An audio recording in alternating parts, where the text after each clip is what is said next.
of the show. Daniela, what's up?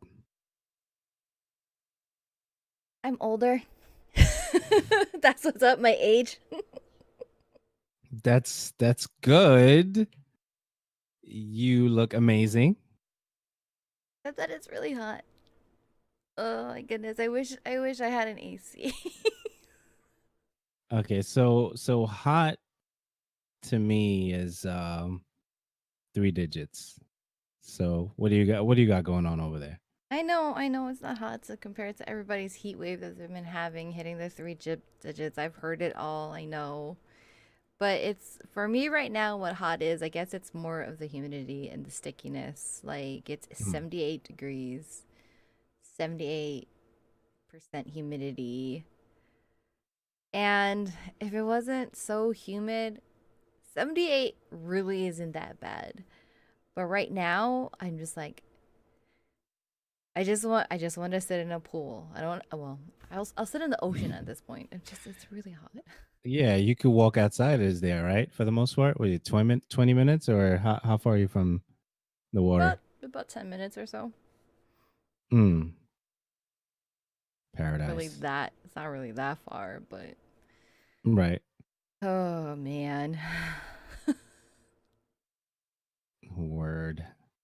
So it's been a cool week. Your birthday passed. I was right. Yeah. I don't know. On the money. I don't really make a big deal out of my birthday. Like I It's a big do. It's like, deal. well, yeah. I mean, I like to make a big deal out of it, but at the same time, I don't because it's my birthday. But I don't Yeah. know. It's I a like big to deal. do. I don't really ask for anything on my birthday. If I get something cool, but I don't really like. Somebody ever asked me, it's like, "What do you want for your birthday?" I'm like, "Clean house. You gonna come over and clean for me? You can come wash my car." So simple things. Hmm. Well, happy birthday. Thank you. You're welcome. You're welcome. So this show is pretty exciting. Going to talk about a lot of different things, including Batwoman. Obviously, this Not Tonight title that you've been checking out. Some controversy between the Redrix Claymore and Redrix Broadsword. Warframe frame fighter. That's a thing. A couple of things to episode 465. Definitely check us out. If you look at the description in your app, you'll see all the show notes there along with the links. So definitely check that out. Or you can visit theshowradio.info for all our past archives there. So Daniela, I was really, really surprised this week About? about this whole thing I was telling you last episode with the guy stating that he was going to send me a pair of sneakers, the Gary V's. Mm-hmm. So I'm Those, sitting here, yeah, oh, yeah, those look so good. yeah, yeah. So it actually happened. That was like weird to me, but at the same time exciting. So definitely shout outs to Doug for sending the Gary V's for me to me. I'm just so hyped about them, but I couldn't really wear them this week because it was raining a lot, and I didn't want to wear those sneakers in the rain, and I would be mad if something happened to them. So I'm gonna wait till it's a super dry day and that kind of a thing. So definitely excited about that. I'm gonna have a link in the description for that, so check that out. Um, yeah, and I'm really happy about that. They look It's super really sleek. I neat. like I like how it has a nice clean design to it. It's not too Yeah. flashy. It's kind of like a very nice classic sneaker. Yeah, yeah, for sure, for sure. So definitely gonna link that. Aside from Not Tonight, which we'll talk about later on episode 465, what have you been checking out this week? Let's see, what have I been playing? Um, been playing a lot of Not Tonight. Talking about the review deeper into that later in the show. What else? I played some Warframe. A lot of Dead Cells. A lot. But other than that, for TV shows, so I decided to watch this TV series on Netflix called Insatiable. That's gotten a lot of flack for it, like really bad reviews for, I guess, portraying the image of fat shaming or body shaming and eating disabilities. I can see it. I can see where the complaints are coming from. I think I'm on episode 9 and I think there's 12 episodes altogether. But at the same time, I'm like I can't take the show seriously because I see where people are coming from for the body shaming.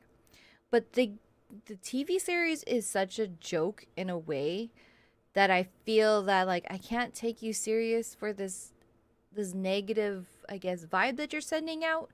But I also see it as I don't feel that it is directly like body shaming, and I think I just need to like kind of watch it a little bit closer, even though I'm like 9 episodes in. And basically, what it comes to is that it starts off with the actress Debbie Ryan. She's playing a character who was overweight, and then she gets punched by a homeless man, and she had her jaw wired shut because her jaw was broken. So while it's healing, she spent like 3 or 4 months with on a liquid diet and losing about 70 pounds. And she's obviously very very attractive, and people are now not they're not bullying her. They want to be her friend, they want to get to know her. Guys that weren't interested in her before are now. But she's like such an angry person about it that okay, well, now you like me because I lost my weight. And she's about taking like revenge and, you know, kind of torturing the people who made fun of her to begin with. And she's trying to find her way in like in this new world that finds her attractive and likes her when but she's still the same person on the inside. Yeah, so Right. is Yeah. it like a it's not a it's a documentary No, slash something, or no, it's not a documentary. It's not. It's just a regular Netflix originals TV series. is Um, it funny? Is it thrilling? Is it I think it's funny. I think it's really okay? funny. I think it's definitely more centered to being a comedy. Um, I don't know how I feel about people who dislike it or give negative reviews. I'm not saying it's a great TV series, but I can't hate it at the same level that everybody else does. It's weird. I just Okay. find it as a comedy. I'm not taking anything serious about it. The only thing that I could think possibly of is that there's obviously impressionable young people who might take it seriously and see it as such, but it's just so hard to take seriously. That's the whole thing. Like right now, like the episode that I'm watching, there's like she's getting an exorcism because apparently her teratoma might have been her twin sister, so she must have a demon in her.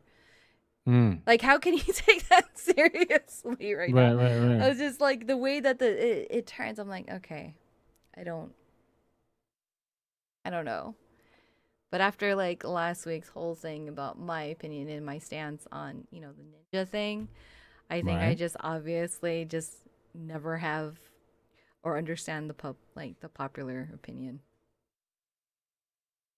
So I'm on the fence on that one.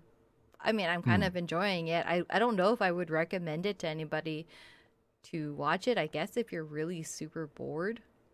But if you're very, very huge about some body shaming, that's not something I don't believe in too. Um, but you're very, very strongly opinionated on certain topics and how it's brought up, I don't think you should watch it. Hmm. Okay. Oh, that's where I've been at. That's been my week. Okay. So a couple of episodes away from finishing Ozark season 1, season 2. From what I understand, is right around the corner. That's been really, really. It's really my kind of show, crime drama thriller, and everything that could be possibly be as twisted as possible, all in one show. So, wrapping that up, really, really good. Yeah, it's really, it's really, really good. So whenever you get a chance to check out, if you're into the crime, thriller, drama type shows, I think Ozark is definitely one that you should consider. I'm really digging that one and seeing what else is out there for me. So yeah, as far as playing Destiny and really digging into preparing the materials that I need for September and whatever that's going to look like, and playing a lot of PvP as of late. So that's been really, really fun. A little PvE here and there. And that is the major thing. Streamed a little bit earlier today before we recorded episode 465 of the show. So, really, you didn't tell me, Daniela, What? that streaming is really, really difficult. There is a difficulty level to this thing. You make it look easy. Yes. You know that streaming is really, really difficult.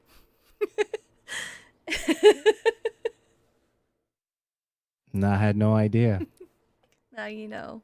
I had no idea. It's interesting because it's like really trying to build, cadence and a rhythm to the things that are taking place and fine tuning stuff here and there, and it's a thing. It's really, there's a science to it, not necessarily not necessarily on the algorithm part of it per se, which I don't know what that is because we talk about some Twitch stuff later on, but just the process of preparing to do what you're going to do on screen, whatever that looks like, and post stuff whenever you're getting ready to get off.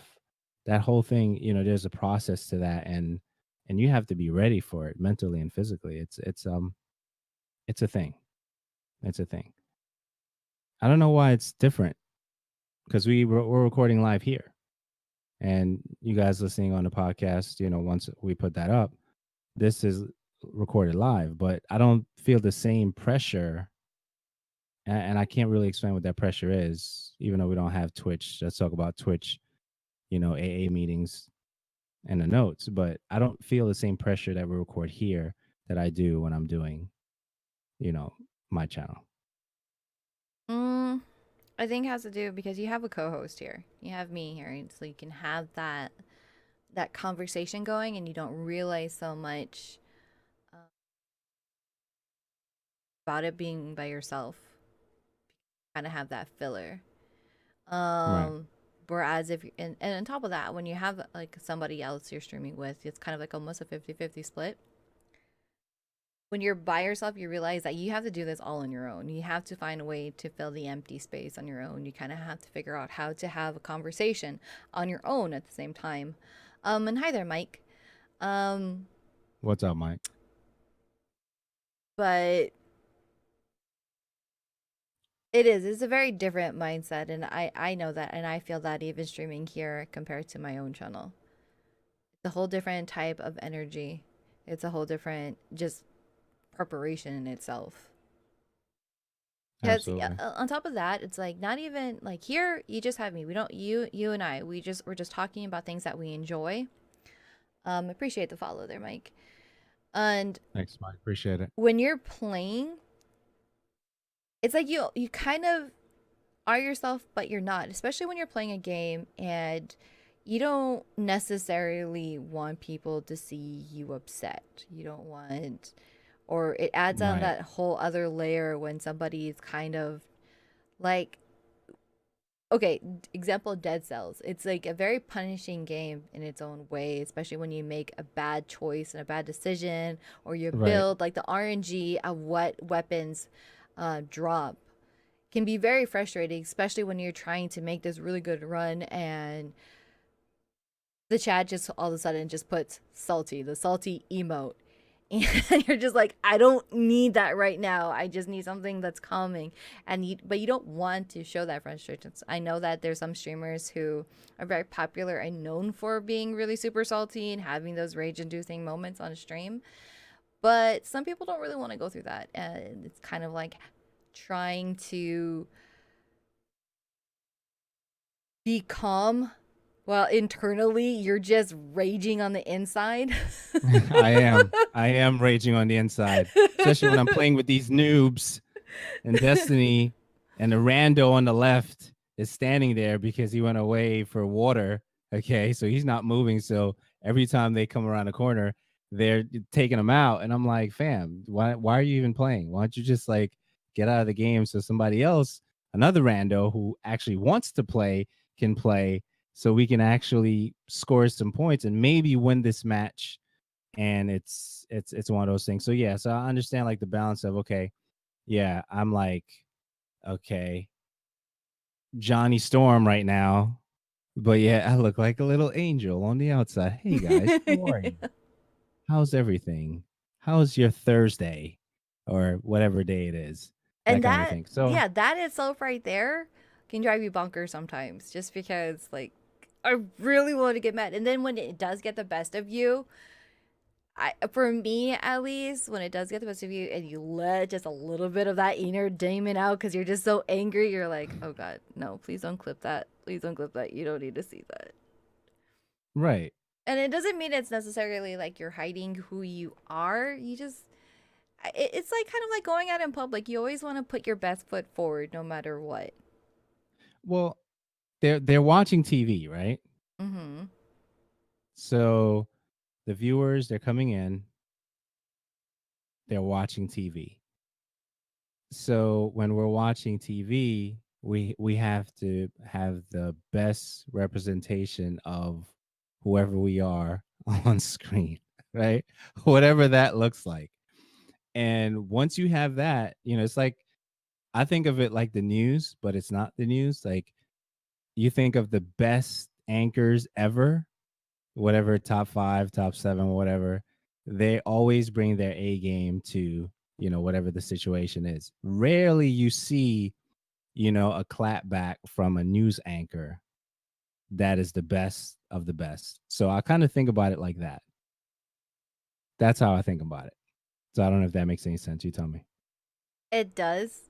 And that's what I think is kind of funny is because you never see that from a news anchor, but I almost kind of live for those highlight YouTube videos in which you see a news anchor that's out of character. Right. Cuz I always find it so hilarious. I don't remember the name of the the anchor, but it was African American anchor, and he is like nice and prestigious and very professional. And I forget what happens, and like his inner slang came out. I was like, man, I want to meet that guy. Well, he went off on somebody? Well, yeah, I think something happened. I think something like a bird or duck came chasing after him. It was something like really super bizarre. I gotta go find you the clip and I'll send it to you. But I really do like that, and that's pretty much what I mean. Though is they have their A game, they have their whole professional, persona that they have. Doesn't mean that they're necessarily different. It's just that that is their best version, very super professional, and that's what they want the whole world to see. That's what I think is kind of stressful about streaming sometimes is it's not necessarily not you, but it's just the best version of you and the ugly side of you on the inside. Just like, I can't wait till I turn this off so I can just like punch my pillow and scream into it.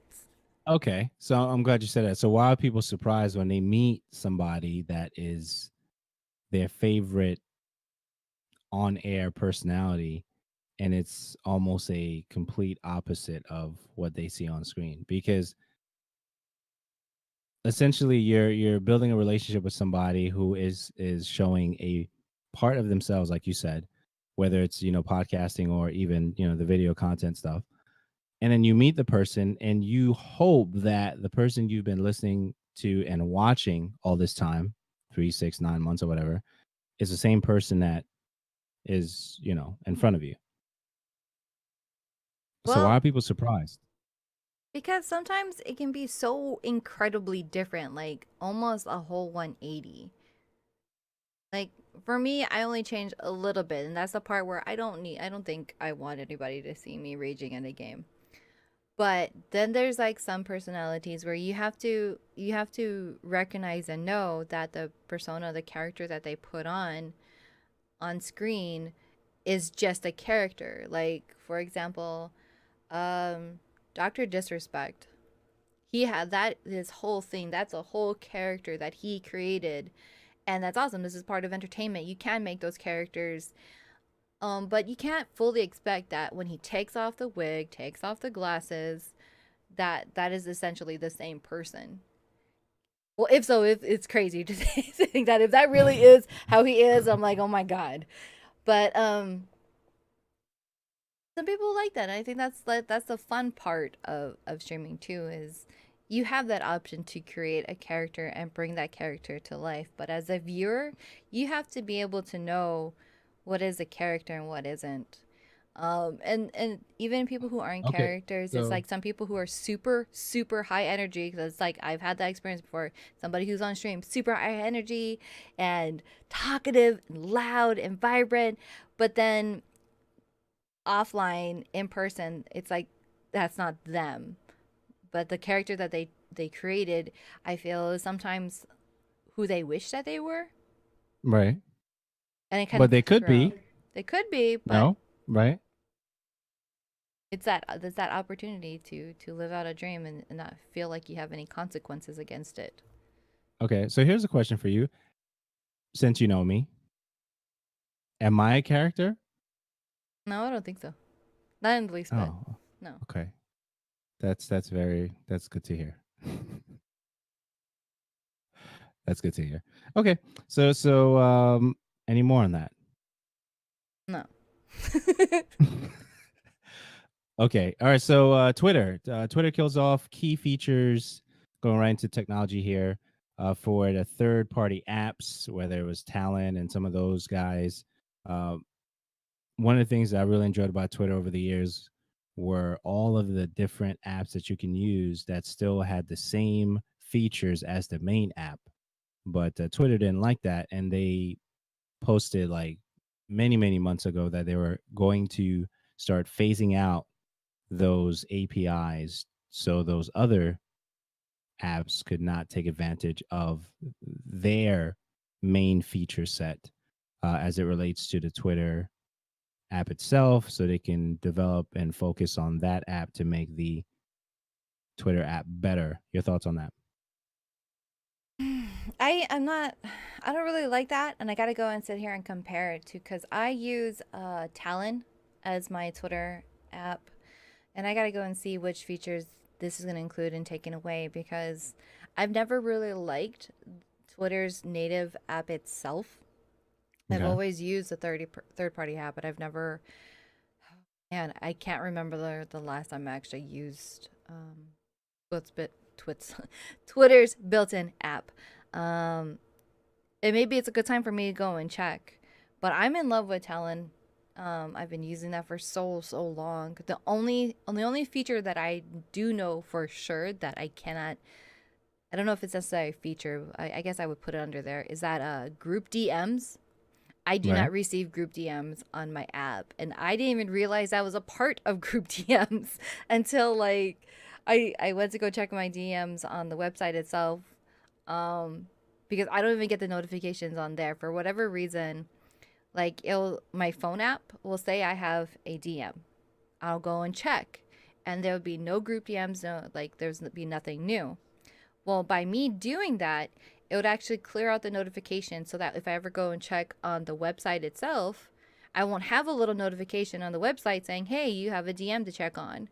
So, like, randomly one day, I go and check and look on top of the website itself, and I have like all of these group DMs I didn't realize I was in.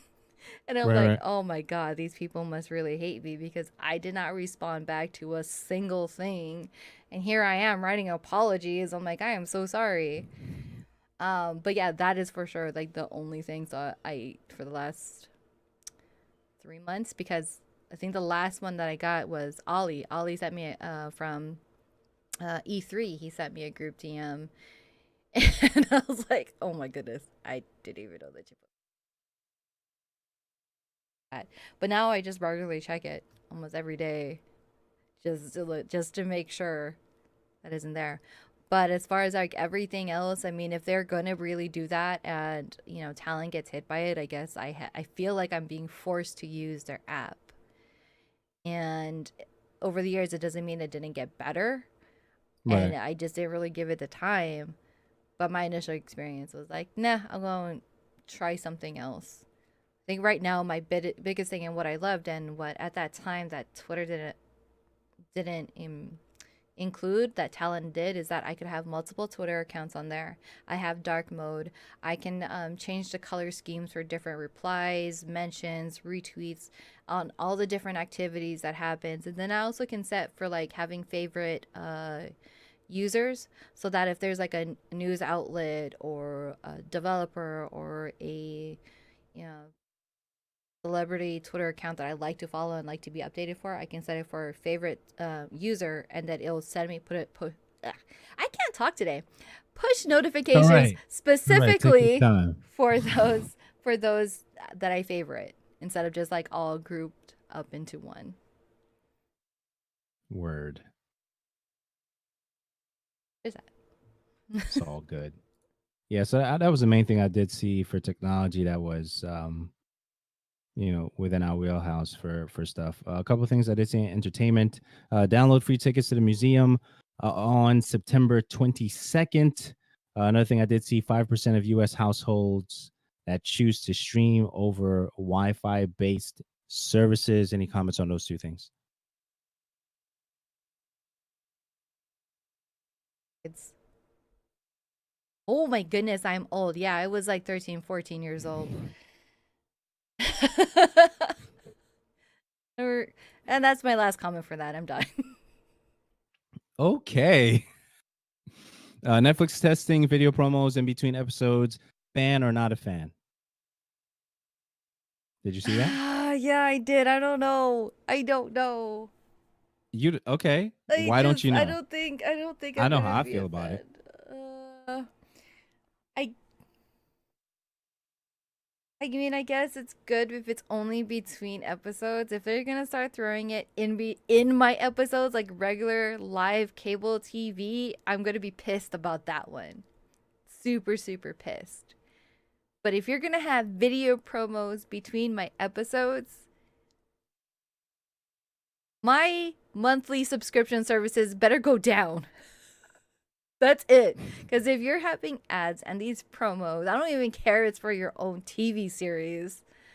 Um, I feel like my subscription fees should go down, because if people are paying, if it's outside networks or studios that are paying to have these ads in between, they're obviously paying for advertisement space. Mm.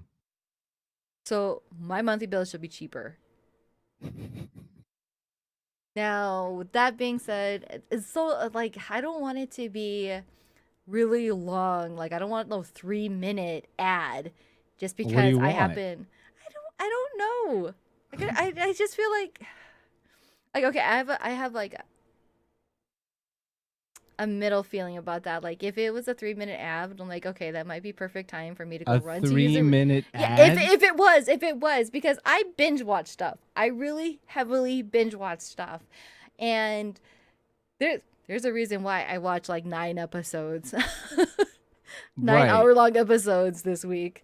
But I mean, it gives me time to get up, stretch my legs, go use the restroom, make some more popcorn, refill my drink, and come back. But it better take away the guilty feeling No. of like, hey, are you still watching this? Yes, Netflix, stop judging me. No. Yes, I've been watching this for the last 12 hours. I don't need you to keep asking me. No, ain't nobody got time for no 3-minute ad. No, Okay. nobody That would be does. no, I'm just saying if they did that, that would be insane. That would really be insane. So no, we're not doing that. Like, so I'm sitting here watching Ozark, right? I'm like, oh man, this is dope. Next episode is about to come on. I gotta play it. So I start before you do the thing and to transition to the next thing, I get this ad in between. I'm like, whoa, what just happened? What is this? Why is this ad in between my episodes? And then I read the news later on. I'm like, nah, I'm not a fan. Chronic says between episodes I can maybe be fine with. It's the middle of the Nope. episode is what hurt me. Yeah, see that's a huge killer right there. That's what I hate. Exactly Nope. how Chronic feels. Is like I can't do it. I can do if it's in between. I cannot do if it's in the middle of it. I don't care. This is why I Right. join services like Hulu, like Netflix, for those reasons. And the only thing that reason why I'm okay with having an ad is I think because on Hulu, not all of their series has it, but there's some networks and some TV shows in which it will play an ad before or after, sometimes both, the episode finishes. And I'm okay with that. I'm fine with that. Okay. It doesn't bother me. So I feel like when it comes to Netflix, I'll be all right with it. 3 minutes? I don't know. I was just throwing that number out. Hi there, game over. What up, But game how over? long do you think is appropriate time for a commercial then, or an ad?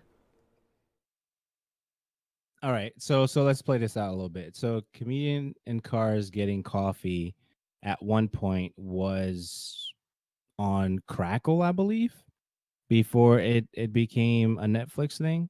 And I think they were doing accurate ads in between, if I remember correctly. If you guys in the chat know about that, just let me know if that's correct.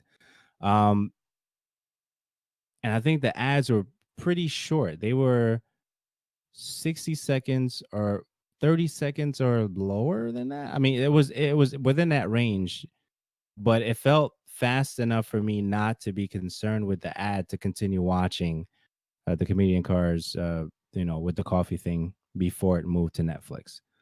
So I would say 30 seconds or less, maybe 15 seconds or less, if that's possible for an ad. Even the Spotify ads, I think, are a little bit too long, but they're different ads. Fair enough.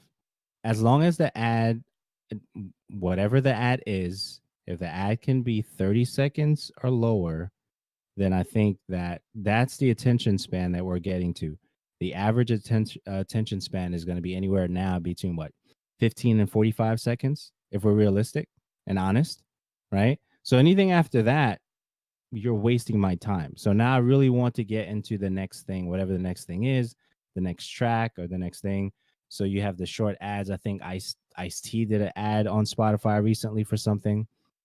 I'm trying to remember what it was, but I can't remember right now. Then you have all these short ads on Spotify before you listen to 30 minutes or whatever. So you have that thing. Sup guys, what's up, Try? If there's a $2 or $3 extra a month to remove ads, would you pay it? No. So now you're asking me to spend money. Absolutely not. No, I was just saying how if there's gonna be ads, it should lower my monthly bill because they're getting revenue for somebody paying for ad space to be there. That's what I think. And okay, I don't know if I'd pay it. I I don't know if I'd pay it. I don't remember the last time I watched a commercial on live TV, and I'm very very conditioned for YouTube's skip this ad. Right. But I will say in my very last comment is if it is an overseas foreign ad, I watch all of those because they're like mini movies in their own and they're entertaining to me and I watch Right. I it. mean, that's fair. That's fair. If you like it, that's fair. But I don't think that's there's for anything wrong with that. overseas. That's for overseas. I think US commercials and ads are so boring. Yeah, I mean, so it has to be captivating in my and in my genre of things. If we roll right into something that we like, whether it's a VPN service or Audible or something that we enjoy and we actually like, it doesn't feel like an ad if we flow it right into the things that we really talk about.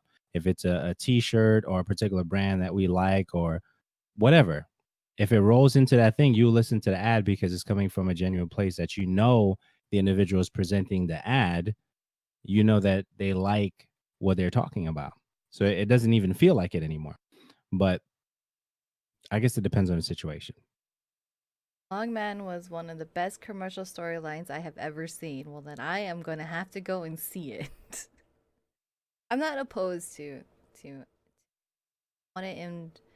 I don't want it too long, and I don't want it in the middle of my show. That's it. And I want a Word. cheaper bill. So not a fan. So we agree, right? Not a fan for that. Okay, so next thing we have a couple things. Star Wars Resistance trailer, Iron Fist season 2 trailer. Thoughts on those things? All right, so this Star Wars Resistance thing, nah, Yes. Yes. no, Yes. no. What do you That was it mean? was so I don't know. Okay, I watched it. I didn't get a Star Wars feel for it. Like I see BB-8. Okay, that's great. But it has that super friendly Disney feel. Like it just feels like this knockoff. It doesn't feel Star Come Wars on, to me. man. I don't know. I was It looks dope. How could you not like that? cuz it looks too childish. I don't Oh my know. I know it's supposed gosh. to be Disney and I know it's a cartoon, but It's I'm Disney. not feeling it. Oh my gosh. So I'm just gonna Hmm. say no to it because that's I find it interesting about Resistance, Clone Wars, and Rebels also had this feeling. But the stories within were amazing to the series. I like what I saw with that. I was like, I would watch that. Okay, just like I need to watch, what is it? 7 seasons of Ultron right now? That's what they're on or something like that? yes, that's really really good. I need to go into that. Need to go buy the Thanks for the Lego set. host, Tracy. Love ya. Ooh, Tracy.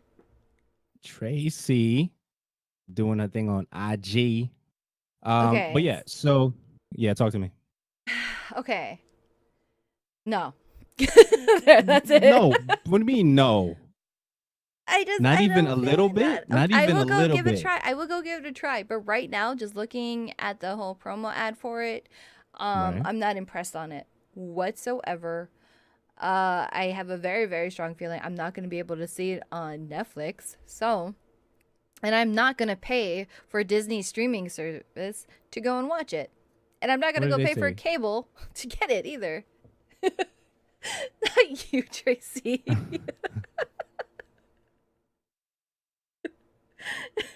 Sorry. Tracy, we're not talking about you like that.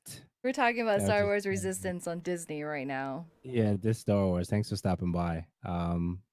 Yeah. So I'm digging it. What did it say? October for it or something like that? Yes, I think. it's Yeah. October 7th, I think it is. But Okay.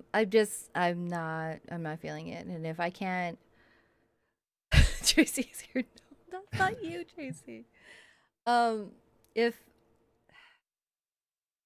it's really just going to be available on the DC service, it's not going to be available anywhere else for me to watch it. Or DC service, Disney Word. streaming service. I'm not going to go and pay for it to go and watch it.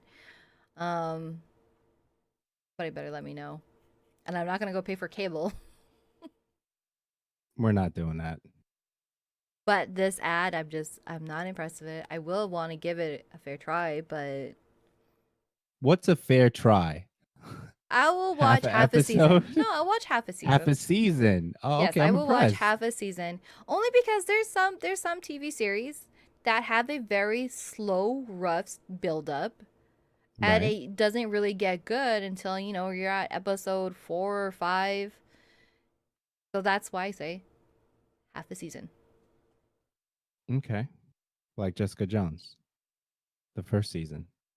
I think that took like what, 6 episodes? Maybe for you, I liked it. I liked it by the second one.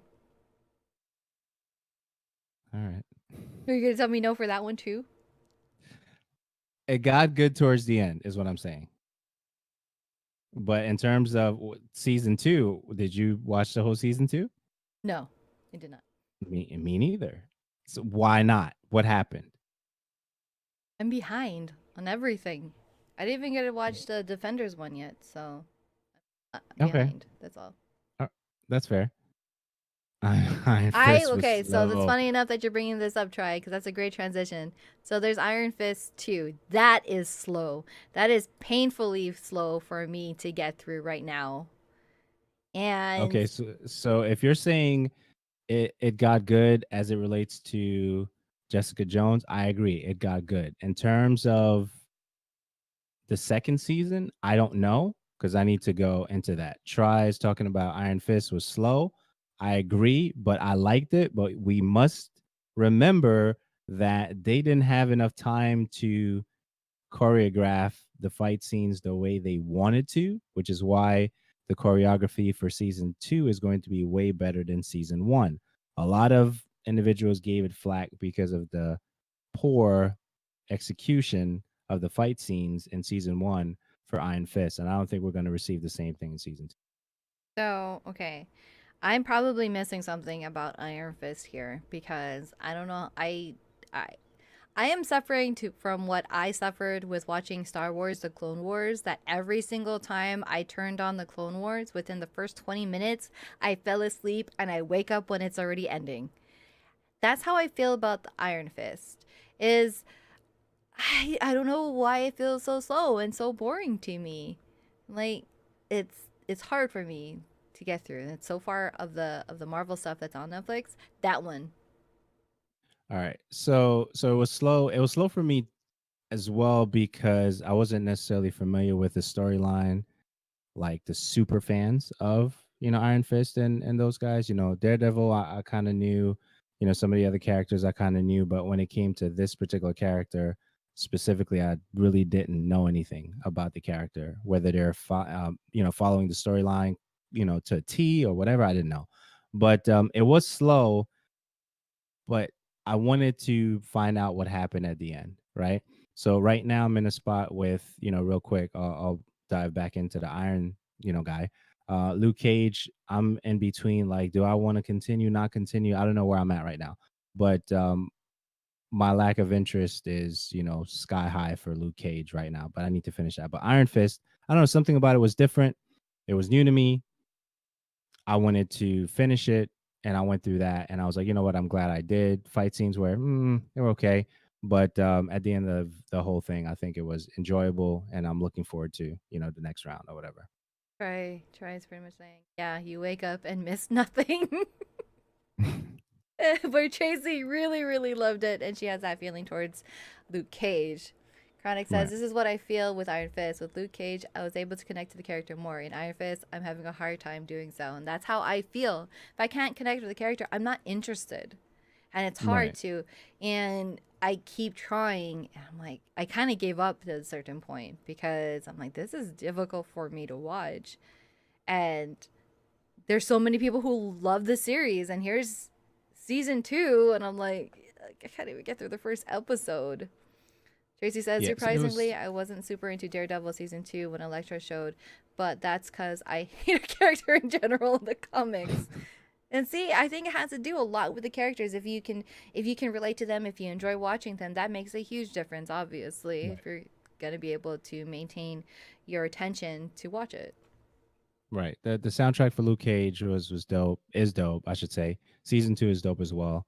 I think the talk and the short liners in season 2 wasn't as interesting to me as they were in season 1, so I guess I'm trying to adjust to that. But outside of that, I think I need to finish season 2 of Luke Cage, but Ozark got me like so interested right now. I'm already at episode, I think, 8 right now for Ozark, about to wrap that up, and I think I'm somewhere in like episode 2 for Luke Cage, episode 2 or 3 for season 2.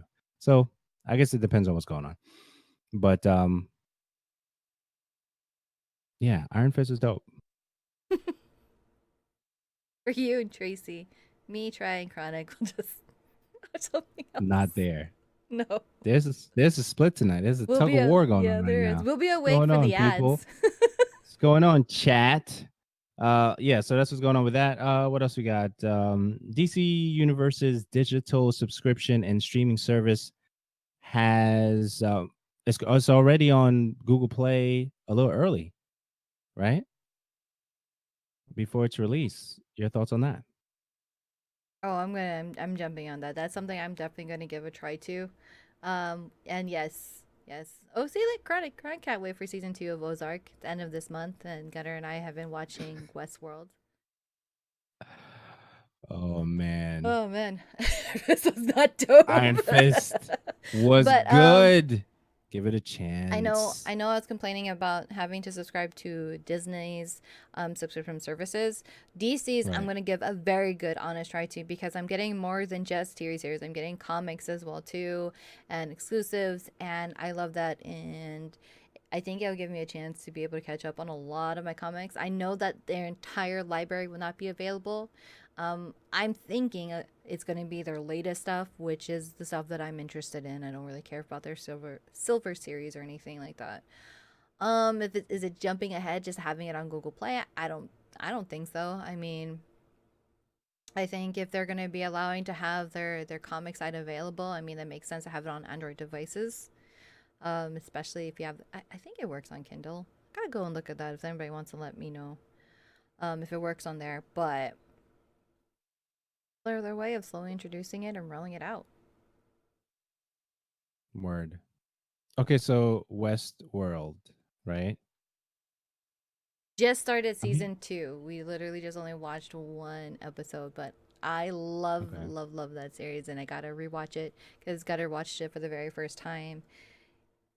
I love the mind games that it kind of has and trying to piece together things and the Okay. story. If you had to compare it to a game or a mishmash of games, how would you explain it to me? If I'm like, what kind of if what is it? Games. I don't know how I would be able to explain Westworld in the Yeah, games. if you had to merge, if two, three games had babies to make Westworld, what would be those games? Oh no. Okay, let me Like think about this.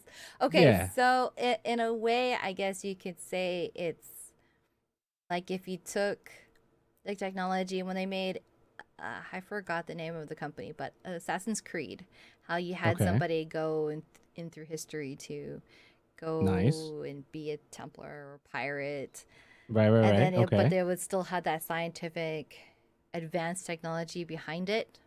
Okay. Take that, paired it with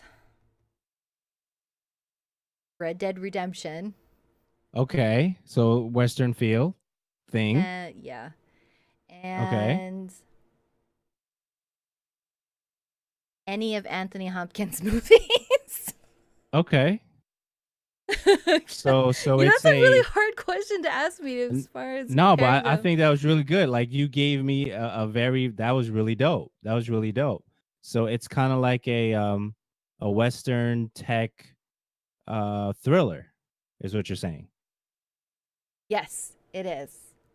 Usually is. That was pretty good. That Never. was pretty accurate. You know, now I have a better feel for, because I'm hearing a whole bunch of stuff about it and stuff like that. That was really neat. Yeah, Yeah, I I guess that would appreciate be a that. good one to add into it. Detroit Become Human because the AI in there, Yeah. the robots that you deal with, yeah, it would have that technology. So I guess that would be the three good ones, and then just No, that was really dope. That was really dope. Okay, so you have that. All right, so this conversation has been circulating the web for the last I guess what 4 or 5 days maybe. yeah. With what's going on? Okay, so Batwoman. Okay, who would you want for Batwoman if you had to pick the actor? For Batwoman, Yeah, geez, if you you had just to pick asking the me actor, all who'd these you hard pick? questions. See, I don't even think about these things. Well, let's think about them. Let's think about them with the chat. Who would we pick for Batwoman if we had to pick? Chat, fire away. Who would we pick? Now this is Batwoman, not Batgirl. Two different characters. Look at you. Um, Look at you.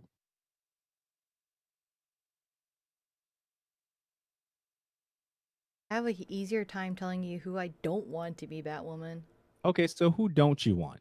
I'd be upset if anybody ever chose Mila Jovovich. I love Mila Jovovich, but Right. no, like instant Why no. not? Why not? I don't think she fits the role. Just kind of like how I don't think she fits into Resident Evil. Um, Okay. Alicia Silverstone, nope. Because just because I'm thinking about Batgirl. Um, Who would be a great Batwoman? Um, Okay, what's Ashton Kutcher's wife? oh, crap. Wait. Um, She does the commercial for the I can't I don't remember think these it's not actors' wine or names. what is it? It's that commercial for She's also in Bad Moms. Charlize Theron. Charlize Theron. Oh, Mila Kunis What? is Ashton's wife. Yeah, yeah, Mila. Yeah. Mila What Kunis, about I think, Mila? is too small. She is too Too small small. that I would never ever think that she could kick anybody's ass. She's a tiny Okay. person. What's tiny though? What, 5'6", 5'7"? I mean, what? Catwoman's not huge. Mila Kunis, how tall is Mila Kunis? Come on, Google. 5'4". Well, I think any camera can make anybody look tall, right? Look at Kevin Hart. Well, that's Kevin Hart. He's not playing a superhero.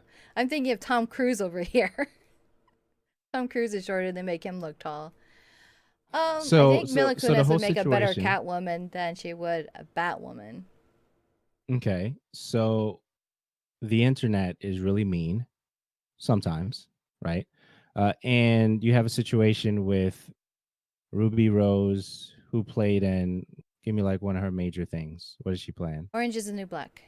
Orange is the New Black, right? And she did probably some modeling things, some shots and stuff that I've seen, on and off here and there on the internet. And they, the internet, a good portion of the internet, they weren't pleased that she was picked for the role of Batwoman. Thoughts, chat? Daniela, what's up? The internet is a very judgmental place, and they're very sensitive. And I'm not It gonna is. like, yeah, it really is. I don't think, as open as the internet is, it's very very closed minded, and that it's, especially if it's on Twitter, it's like everybody goes on these witch hunts nonstop, and they'll attack somebody, and they're always like almost every 6 hours. I feel like somebody's mad at some other celebrity for something, and it's just like there's no real acceptance.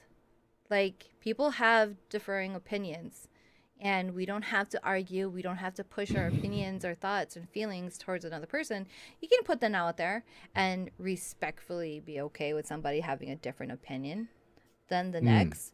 But internet doesn't know how to do that at all. And they're right. angry that Ruby Rose was she was cast for Batwoman. And it's funny because when she started gaining that huge worldwide popularity, because she was famous in her own right before that, but it was during Orange is the New Black that really really pushed her over the top. um but it's like they didn't like how gay she was, or how she was open about it, how she portrayed it. And now she's being put and cast as a Jewish gay Batwoman, and apparently she's not gay enough.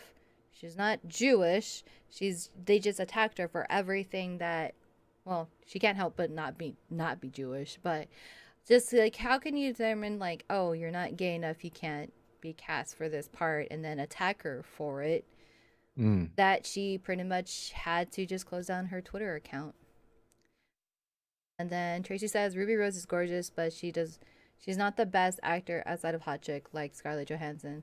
Like Scarlett Johansson honestly just does that one pouty face, but she's great at being hot, and but can't act very you well. you This got is you true. got that right. This is true. Um, but I mean, I love Ruby Rose, and I'm gonna watch it. I'm glad that she was casted for this part. I don't see her being fit very well for Batwoman. I don't know what it is yet, and I have to see it in action.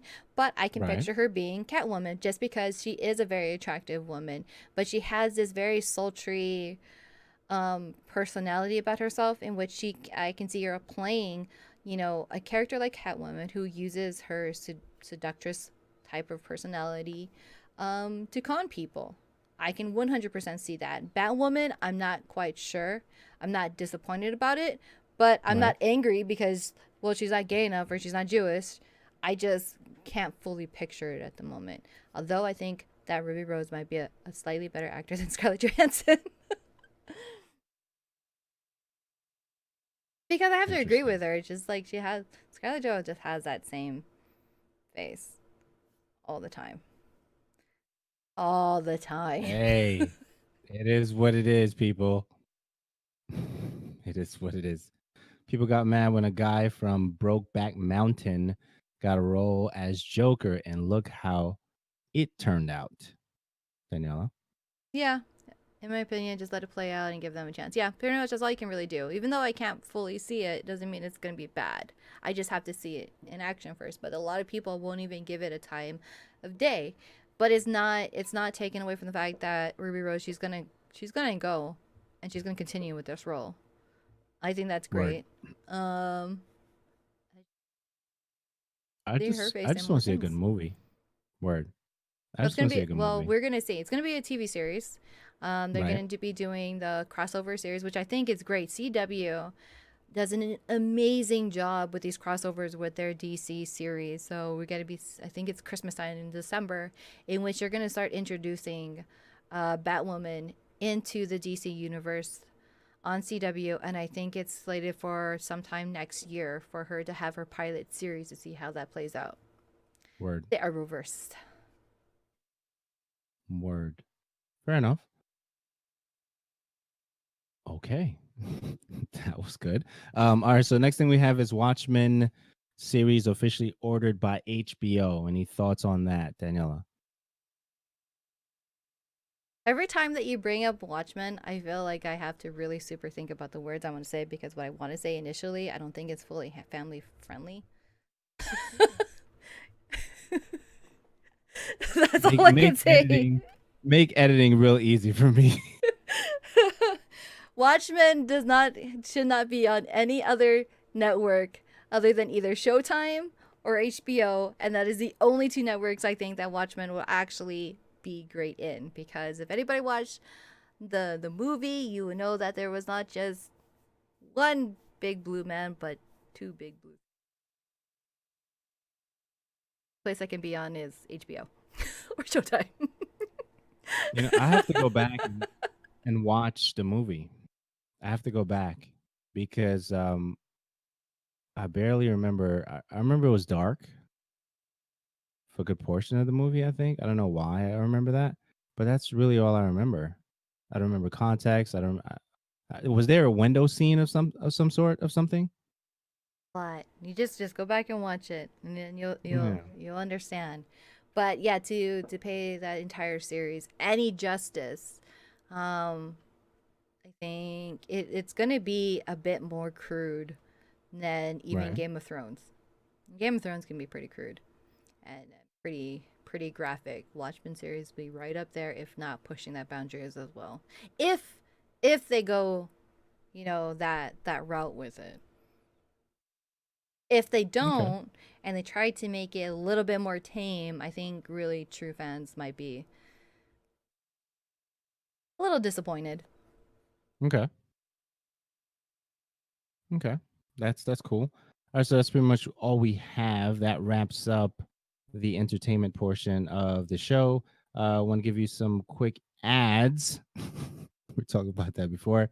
This episode is brought to you by ProXPN. ProXPN is a free, easy to use VPN service that secures your internet connection against eavesdropping, masks your location, and allows you to access your favorite sites no matter where you live or travel to. To get 20% off your account, visit theshowradio.info/ProXPN and use the promo code SHORAM for 20% off of your account. So, how long was that? That's one of the ads. How long was that? I want to say like 15 10 seconds. seconds? Maybe. 15? Okay. All right. Fair enough. You could see that I could work with 15 seconds, maybe 20. I don't know if I could do anything else after that. But all right. So the next one would make it under a minute, right? Yeah. Before heading to the actual thing. All right. So next one is Blue Apron. Blue Apron makes cooking fun easy. Blue Apron provides you with all the ingredients that you need to make delicious meals in exactly the right proportions to get $30 off of your first Blue Apron order. Visit theshowradio.info/Blue Apron. And now back to the show, Daniela. We're talking video games now. Anybody excited for video games? Duck says yay ads and tries like ads Netflix now on the show radio. Ads Well, the thing is that brought to you by. before we started doing Yeah. it live, I mean, Andrew does do the editing and he adds them the pre-recorded ad before, but now it's just all wrapped up into one and done live here, and it's very,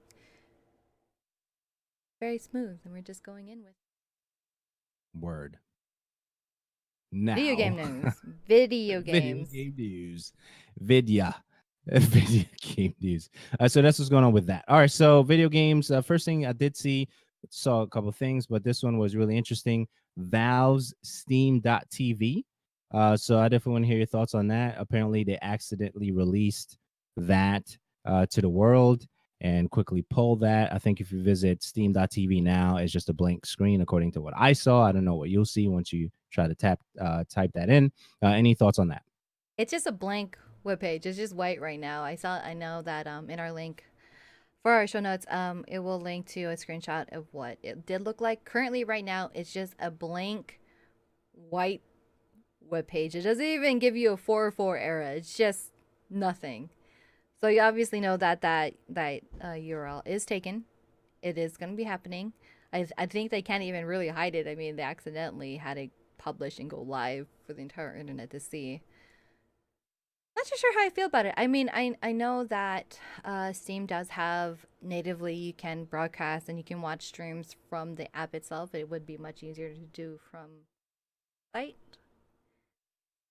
But they didn't really say since it was done by accident. I don't think I've seen any news or anything that's leading to like, hey, we're gonna be competitors to Twitch and Mixer. Give us a try.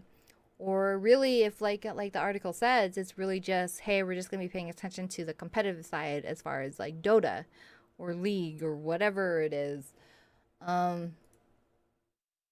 It's been really quiet. Yeah, it has been. Quiet. So, I guess we'll see. I don't know if I'll make a change to it. I don't even know how streaming works on Steam, period, because I'll see like, hey, so and so's playing this game, and they'll have like Right. X amount of things. I'll try to watch. I'm like, how do you? I don't understand. But at the same time, I'm not trying to stream to Steam. Valve's new Steam broadcasting comes just as the international and annual Dota 2 esports tournament is about to begin on August 20th. So a few notes on there. So definitely check that out if that's your thing. Discord gets a Zen Desk bot. That is a thing. Apparently, people were really wanting something like that from I guess the easier, what was it talking about? Like communicating with devs and different things like that. Talk to me about that. So lately, as Discord is gaining in popularity, and I started seeing this from even like developers are building their communities and their fan base on Discord. And the very first game that I got experience being in the community on Discord with was for Amazon's game Breakaway. And it was very rough to like they really hugely push like, please use our webpage, go to our feedback here, submit your trouble ticket here. But when Discord is just so easy to type inside the chat what bug you're having or what issues you're having, it's just like nobody wants to have to go through to a website. And it's very hard for developers and QA to keep track of those tickets, especially when chat can be so cluttered. And then having to do a search for it, that's really difficult. And since then, I think that was like 2016. And since then, I've been in so many other servers in which the developers are using that to build them. And one of them being is No More Robots game for Not Tonight. Talking about that later. That'd be like the latest one right now. So having a service or a bot that they can create the trouble tickets natively in Discord, and people don't have to leave and use another service, another site, and go through putting in their emails and doing all this other stuff. It just makes it easier for not only as the consumer and the fan, but for the studio and the developers to keep track of it. And I think that's a great idea. I have yet to actually see a server that actually implemented this yet, though. Word. Yeah, it's pretty neat. According to the notes with the Zendesk Discord integration, users can request help by typing /support and then the nature of the problem. This activates the bot and triggers the creation of a help ticket, paving the way for a customer service rep to work directly with a person having an issue. That's pretty neat. See, my thing with bots is I'm still trying to learn how they work and how to customize them, especially even with our Discord for the show radio. And it's a process for me, because there's so much. We were talking about streaming earlier on how what that looks like, as an indie content creator type thing, and then you have managing a community, building a tribe, and all those different things. So I think it's a process, and more tools that make it easier for us to do what we need to do. I think it's always a great thing. Word. Word. So while Ms. DJM adjusts I'm good. I'm good. Go camera, ahead. um, any other thoughts on that? Nothing there. 3 million PSVR sold. Anybody care? Chat, Daniela. Finally got mine on a. That's it. Word. It's a great device. It's great to be in the ecosystem for whatever you decide to do it for. VR is really cool. Um, I don't know. Nothing's really pulling me to pick one up yet. Okay, Chronic says, hope it means more developers pick it up. I do too. Chronic and I are actually, Chronic mostly, he's very super active in another community that we're in called the Redux. And they do a lot of stuff with trying to work with developers on improving their games. And it does, in theory, if they implement it, it makes it a whole lot easier. Because right now, like, send emails, add Still, little DM. not even Facebook Messenger stuff, because I know that's a pretty big deal when it comes to those kind of things. It would be Right? great. But yeah. Oh, you mean the PSVR? I thought you were talking about a thing. Okay, Chronic, go away. Okay, so the PSVR, yeah, that would actually help too. Having more developers pick it up and work it, but that's not just only the PSVR.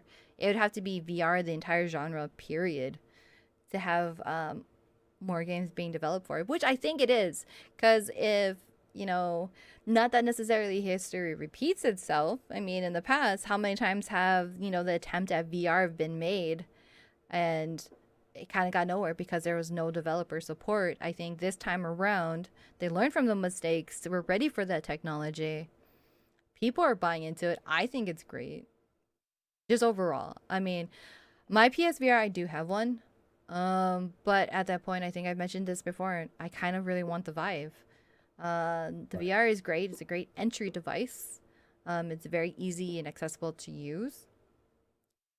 But the games are very, very limited for it. And what the more higher end VR has to offer,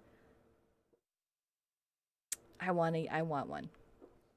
Ruru2 says the problem with VR is the market isn't big enough to support developers. Mm. Yeah, I VR is think still an it can. interesting I think thing. it is. Still an interesting thing with VR. I want to be excited about it. They're integrating it in different things. They integrate it into your favorite game, right? Hellblade recently. They did recently do the Sega Classics integration for some VR stuff. So they're trying to get it to a place where we're more comfortable using it based on things that we're already familiar with, if that makes sense. And we'll have to see exactly how they play with that later on as the years move on. So that's what's going on with that. We did see Spyro Remaster Trilogy delayed. So if you're being excited to see that come out soon, well, still be excited, but it's going to be delayed. So I'm a Spyro fan. And, okay, so as I remember, last time we talked about this, Daniela. I don't remember you having any positive words to say about the purple dragon. I don't like really a lot of platformers, and I'm not impressed by the purple dragon. You were not Dinosaur, impressed whatever by it the is. purple dragon. No. Hey, come on now. You don't have to be so harsh on the purple dragon. He was a plushie, good. I'd buy him, but I don't know. I'm not attracted to the game. I've never, Yeah, so that I think ever been. And even looking at the remaster, the trailers for it, I was just like, eh. But I word. don't only feel that for Spyro. I feel that for Crash Bandicoot at the same time too. Um, the whole boom of when both of those series originally came out, Right. I completely just, yeah, it's not for me. Word. You kind of ignored it. Yeah, I kind of did. Kind of like how Chronic's gonna ignore me now for the rest of his life. That's a thing. Next thing we have is Vampire getting TV series. Also, I'll connect to that. The Spider-Man launch trailer. Any comments on those two things? Oh, I don't know. Okay, so Vampire. You know what? It's gotten some mixed reviews. I haven't gotten to play for it yet, but it's like almost 50-50 for the people that I know that own it and have gotten to play for it. It's either you really like it or you really don't. No, Right. there's nothing really in between. So it's like such a mixed thing. I want to play it myself. I'll probably get it on PC, but I'm honestly probably going to wait for it to drop in price. I know the Steam holiday sale is like a few months away. I can wait. Um, the Victorian era murder mystery, no market for it. I think there is a market for it. There is. There's a lot of people who like for the fact that it has vampires. Right. Period. That's neat. Um, I guess that's good, but I always feel like there's such mixed feelings internally when any game is going to be made for either big screen or small screen. This is going to be a TV series, so I'm not. I'll give it a try. Okay. I will see what it's going to be like because again, even if it wasn't a video game prior, I love vampires. I love monsters. I love the supernatural like that. So I'll say I look forward to it.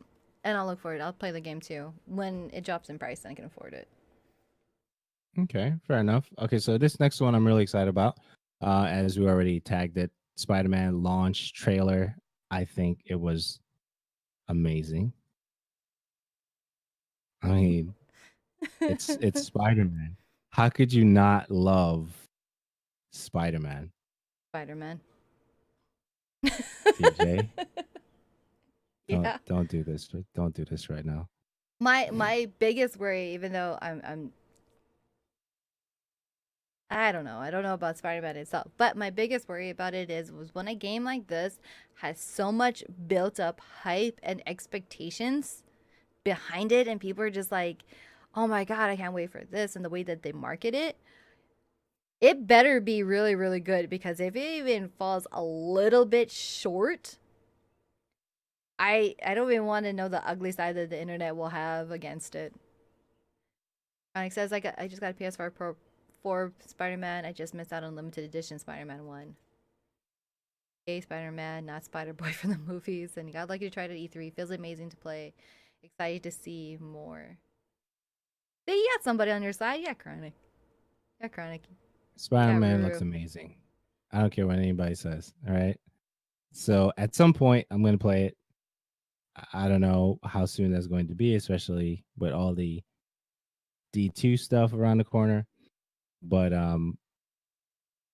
Spider-Man looks amazing. Because this is literally right around the corner to that for it to being released September, I believe. I think it's like 3 days And later after Destiny stuff. I think Destiny September 4th for Forsaken, and then Spider-Man's the 7th, something like that. open world action RPG, same finding NPC for fetch quest, kill 100 levels. Uh, I it looks promising. It looks great. I just hope it lives up to everybody's expectations and hopes for it. Swinging through the city, that's all I want to do. I just want to swing through the city. As long as you get that open world and you're not held to like you have to do this quest before you can unlock this part of the city kind of thing. Right. I'm excited. I know you are. I'm excited. So that's what's going on with that. Shadow of the Tomb Raider makeshift arsenal. Thoughts on that? That was pretty neat. It was a To really nice 30-second video. word. All of her weapons in arsenal and her bows. Pretty cool. So you have that Xbox One. I think these are backwards compatible stuff. Tomb Raider Legend and Tomb Raider Anniversary that's been added. Xbox One update, recent update, broadcast everything. I guess at one point you can only broadcast certain things. Now they're allowing you to broadcast your entire screen. I guess that's how I'm reading that. Any comments on those things? Just to reiterate about the everything, it's everything that's gaming wise. You won't be able to like open up Netflix or Hulu or Spotify and Word. stream any of those things. You'll still have the bad with abbreviations HVENC, something like that, that prevents it, which is smart, Yeah. understandable. I Right. mean, PlayStation even has that built in, so we can't even open up those apps. It'll recognize it instantly. Um, but yeah, I guess I mean if people want to see you open up your messages and you broadcast that and having that option, because currently right now is that if you go to your dashboard, it'll actually have like this pause window and it actually prevents anybody from seeing it, which is great if you don't want to leak out any information or any unwanted. Right. I guess I'm kind of used to it because, well, when you stream from your console using a capture card, they see everything unless you manually just like hide your screen yourself. So it doesn't bother me. I Exactly. don't really have anything to necessarily hide. Word. Yeah, so I like the blue screen with the bouncing, please hold whatever that is supposed to be Oh, for the PlayStation? for the PlayStation, so I don't have to worry about any of the craziness. Um a lot of streamers use capture card. Um That's it. yes, Yes and no and to that one. maybe. Yeah, exactly. I do. I stream from console. I like it. I use a mic and a headset. I I think actually use this mic and this headset for the PlayStation 4 and a keyboard. think Pretty neat. majority of the women at Girl Streamers, I think we have like 1,400 members. I want to say that a lot of them stream from their console and they don't have a capture card. You can have a really great looking stream and still do that. I mean, you can still. I think the whole misconception is that you have to have the top of the line thing to make. There's like some women who take some really, well, not just women, just streamers overall that take some really good time to fine tune their stuff. No, you can have a face cam. You can have a face cam. You can have the green screen. You can have a lot of options, and you don't have to have a capture card. Andrew does it. Andrew But streams from then, his yeah, PlayStation, uses a green face cam, screen, has a green screen. keyboard, microphone, headset. I think it's pretty clean. It is. You just Word. gotta take a little bit extra time, just to do it. But it's like once you have it set, you're good to go. You don't have Word. to have a capture card. And that's my huge thing too for people who are getting new into streaming. To not be overwhelmed or bogged down by like, oh, but I need this and I need that. It's like, no, you can have a great stream. Yeah, I need Be able I need some context. Rututu, what do you have? And I guess Chronic, you can answer that question too. Do you guys have rigs or what are you streaming from? What you got, a 1080 GTX thing with 32 gigs of RAM or SSD? Okay. I have a PC. I don't stream. If you did stream, what would you use? Your PC or would you use your console? Yeah. So I guess just for a little bit, context and stuff. Because I always wonder, you know. when my capture card died and I went through limbo, I have a capture card for PS4, 64K. Got it. Um, Okay. Sweet, well, sweet, yeah, sweet. Okay. there was a time where my capture card died and I was in limbo because I couldn't afford to buy another one for like 3 months. With Windows 10, you can actually stream both your Xbox and your PlayStation to your PC, and I just use that to capture instead. I don't think anybody really noticed a difference. Oh no, they did. Because my Xbox was the only one that gave me a hard time with that. Because it got so damn hot that it would shut down. It did Not Yeah. like that very much. PlayStation Like wasn't so bad. for the PlayStation, I don't know. I think you can use the mouse for the PlayStation, but I guess you'd only use the mouse really if you were browsing the web. I use the keyboard sometimes to do the post, the actual Twitch post, to make sure the title and stuff is ready before I go live. Or I'll do it on the PC. I'll do it here, and then I'll just broadcast through the PS4. I like the fact that you can use a mic on the PS4, and the green screen option is on the PS4, but it's not on the mixer yet. I think that's something that they're considering to work with, and I mean it's just one of those things. Chronic likes my ability to customize my stream on PC, which is why I don't use PS4 streaming, but I also create my own applications from my stream, so I'm biased on the matter. Yeah, Chronic is a genius. He's a wizard. Word. But there are services that's really just on this topic anyways. There are services in which you can have that type of customability like you would have like an OBS, and you have the overlays. Um, it's called Lightstream, and you do not even have to have a high-end PC to be able to use it because it is a browser source. So what it does is that it will recognize that you're streaming from, I think it's set up for Xbox, so this doesn't apply to PlayStation. But if you have an Xbox, you can have it set up and link your account that way. And it'll recognize if you're going to use Mixer or Twitch, and what it will do is it will actually stream to Lightstream. You can do your notifications, your overlays, um, everything that you would normally typically have. It even has screen switching, and then it was broadcasted there. Livestream also will then route it and stream it to whatever platform it is, so you have that nice clean overlay, custom overlay that you see a lot of streamers having, and you can get that without having a capture card. The limitation to that is no 1080p. It'll stream at like 720 30 frames. That's like the only downside, but for somebody who's looking for a budget and wants that, that's a good option. Word. Let me see. I'm refreshing here my screen. Okay, got it. So Lightstream, there's no PlayStation option right now, is No. what you're saying. Okay, as far as you know. All right, fair enough. Okay, so yeah, so a lot of streaming stuff definitely is top of mind right now. So this is going on with that. Xbox Elite controller. That is the one coming soon.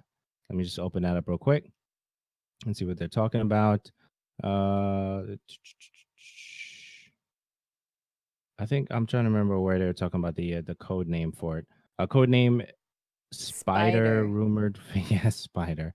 It looks very similar to the one that we already had before. And you know what? I like that one, and I think that's a patent from the Scuff individuals that they allowed Xbox to use, if I remember correctly. And Scuff is definitely dope controllers as well.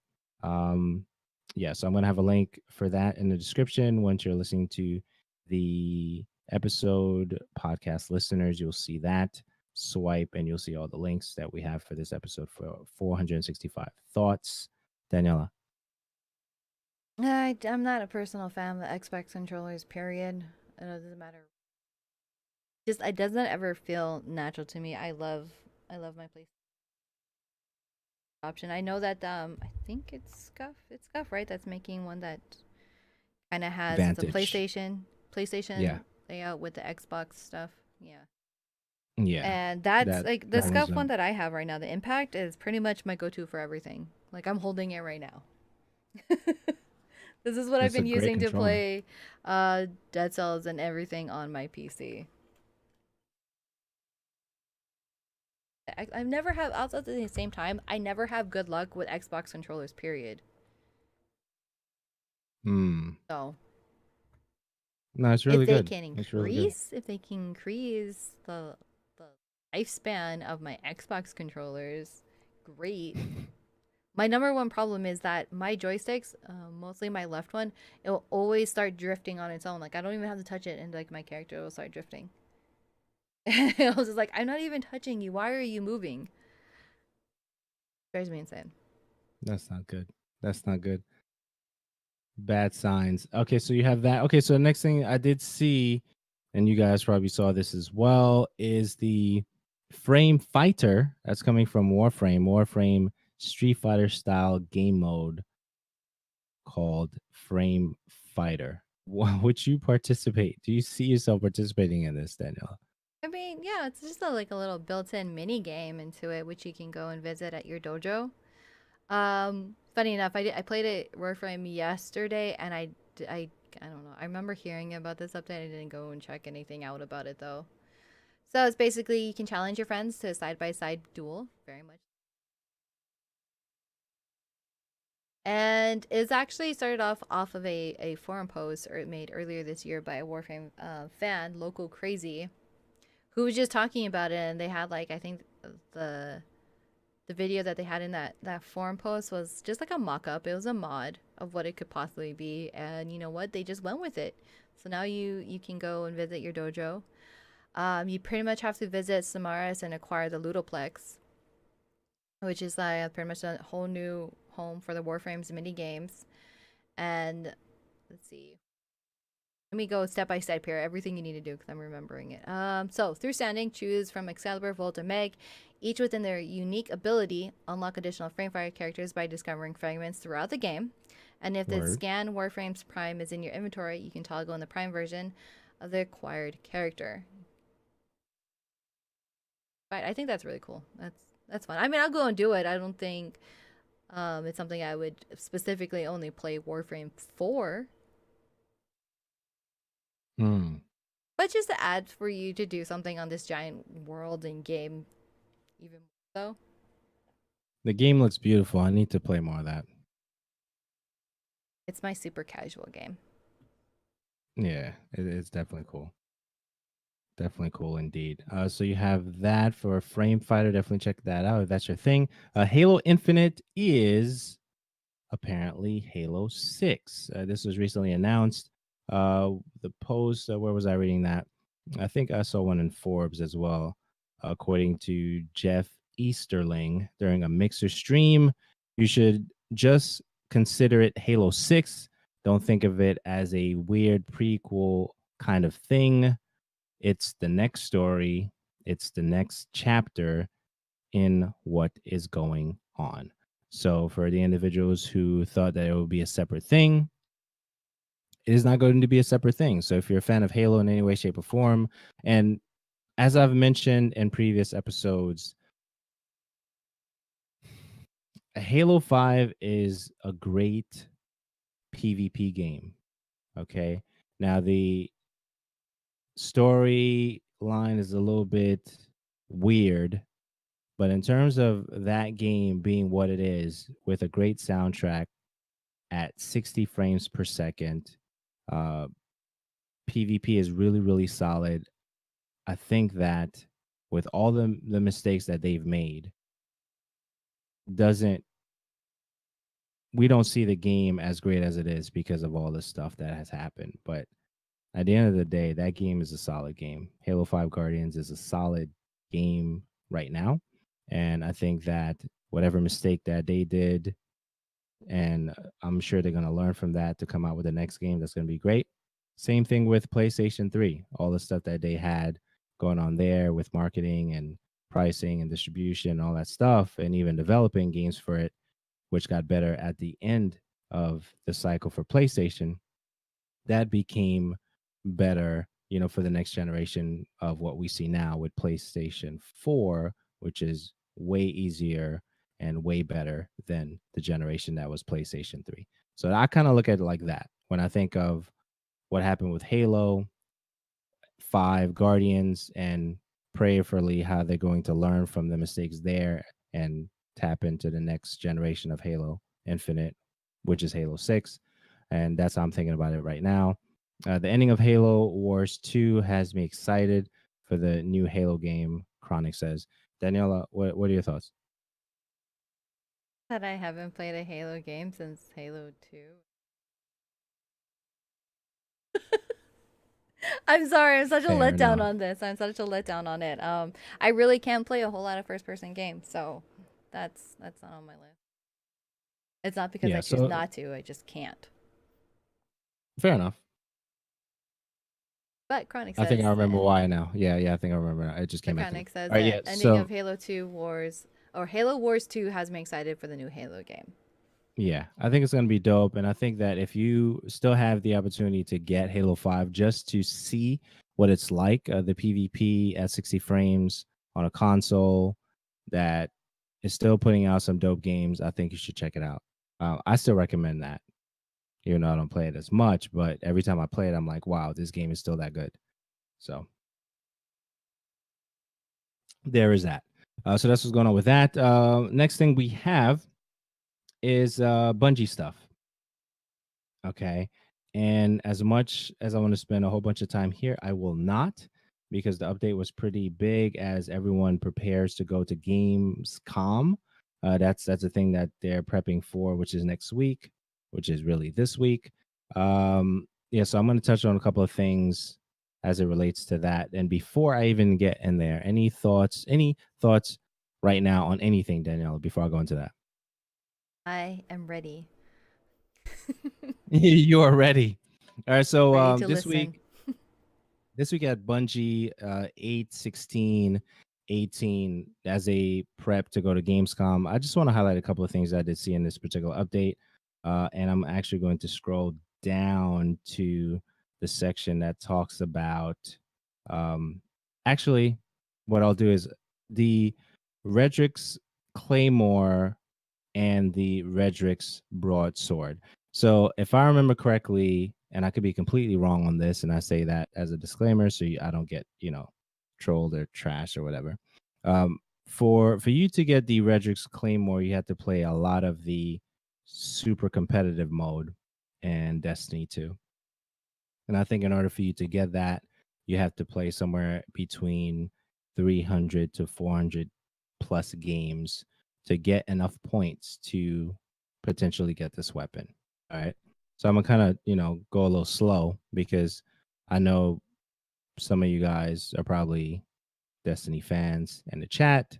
So you guys can tell me that's wrong completely or that's partly right or whatever, and we'll keep moving. So what happened was, as the things get ramped and prepped for Forsaken, which is on September 4th, a lot of things that we held dear is going to go away, like the tokens, if you really like that stuff.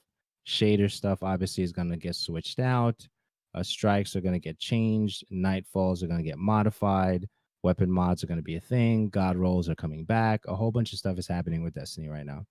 But one of the things that people were upset at, I think, according to the stat that they mentioned, somewhere around just under 10,000 individuals have the Redrix Claymore weapon because it's a very difficult weapon to get.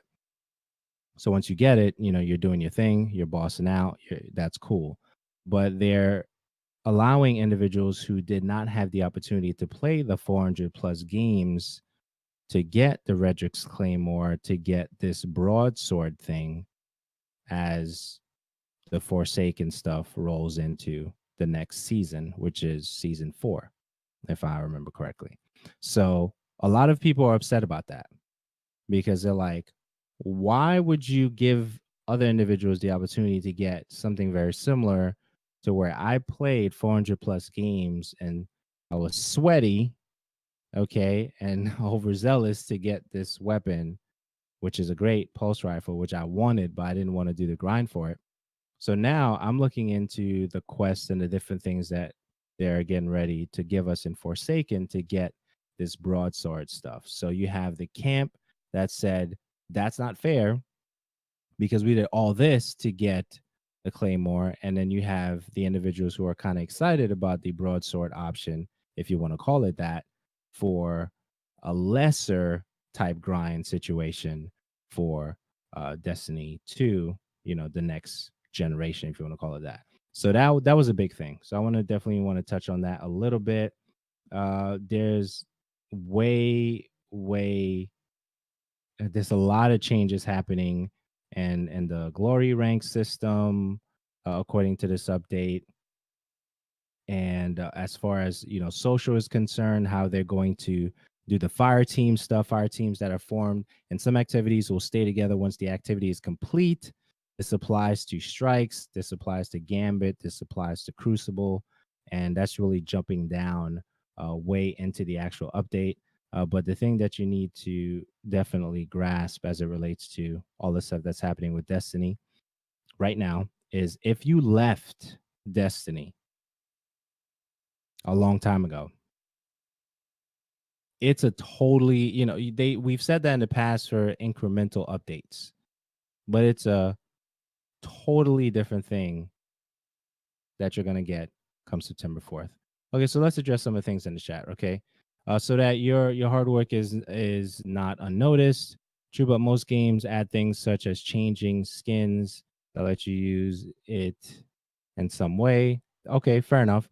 Hard work is okay. So my thing is, as it relates to getting either the Whisper or the Claymore or anything that is difficult to get, like the inaugural address or something like that, if you don't play raids, you're not getting that. Okay, whatever that gun is in trials is super dope. Whatever that pulse rifle is, because I'm a pulse rifle guy. Whatever that is in trials, or whatever the scout rifle is in trials, whatever that scout rifle that Anna Bray gives you, Polaris Lance. Okay, if you don't play those things, you're not gonna get that. So once you see someone with those things, you know that was hard work. Okay, I don't think you need more information than that. If you see inaugural address, yes, it drops, but not everybody has that, inaugural address. I don't. I've played the raid.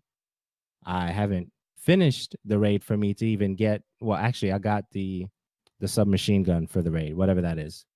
I don't know what the name of it right now. Foggy Notion is a big deal, but that's a legendary drop, right?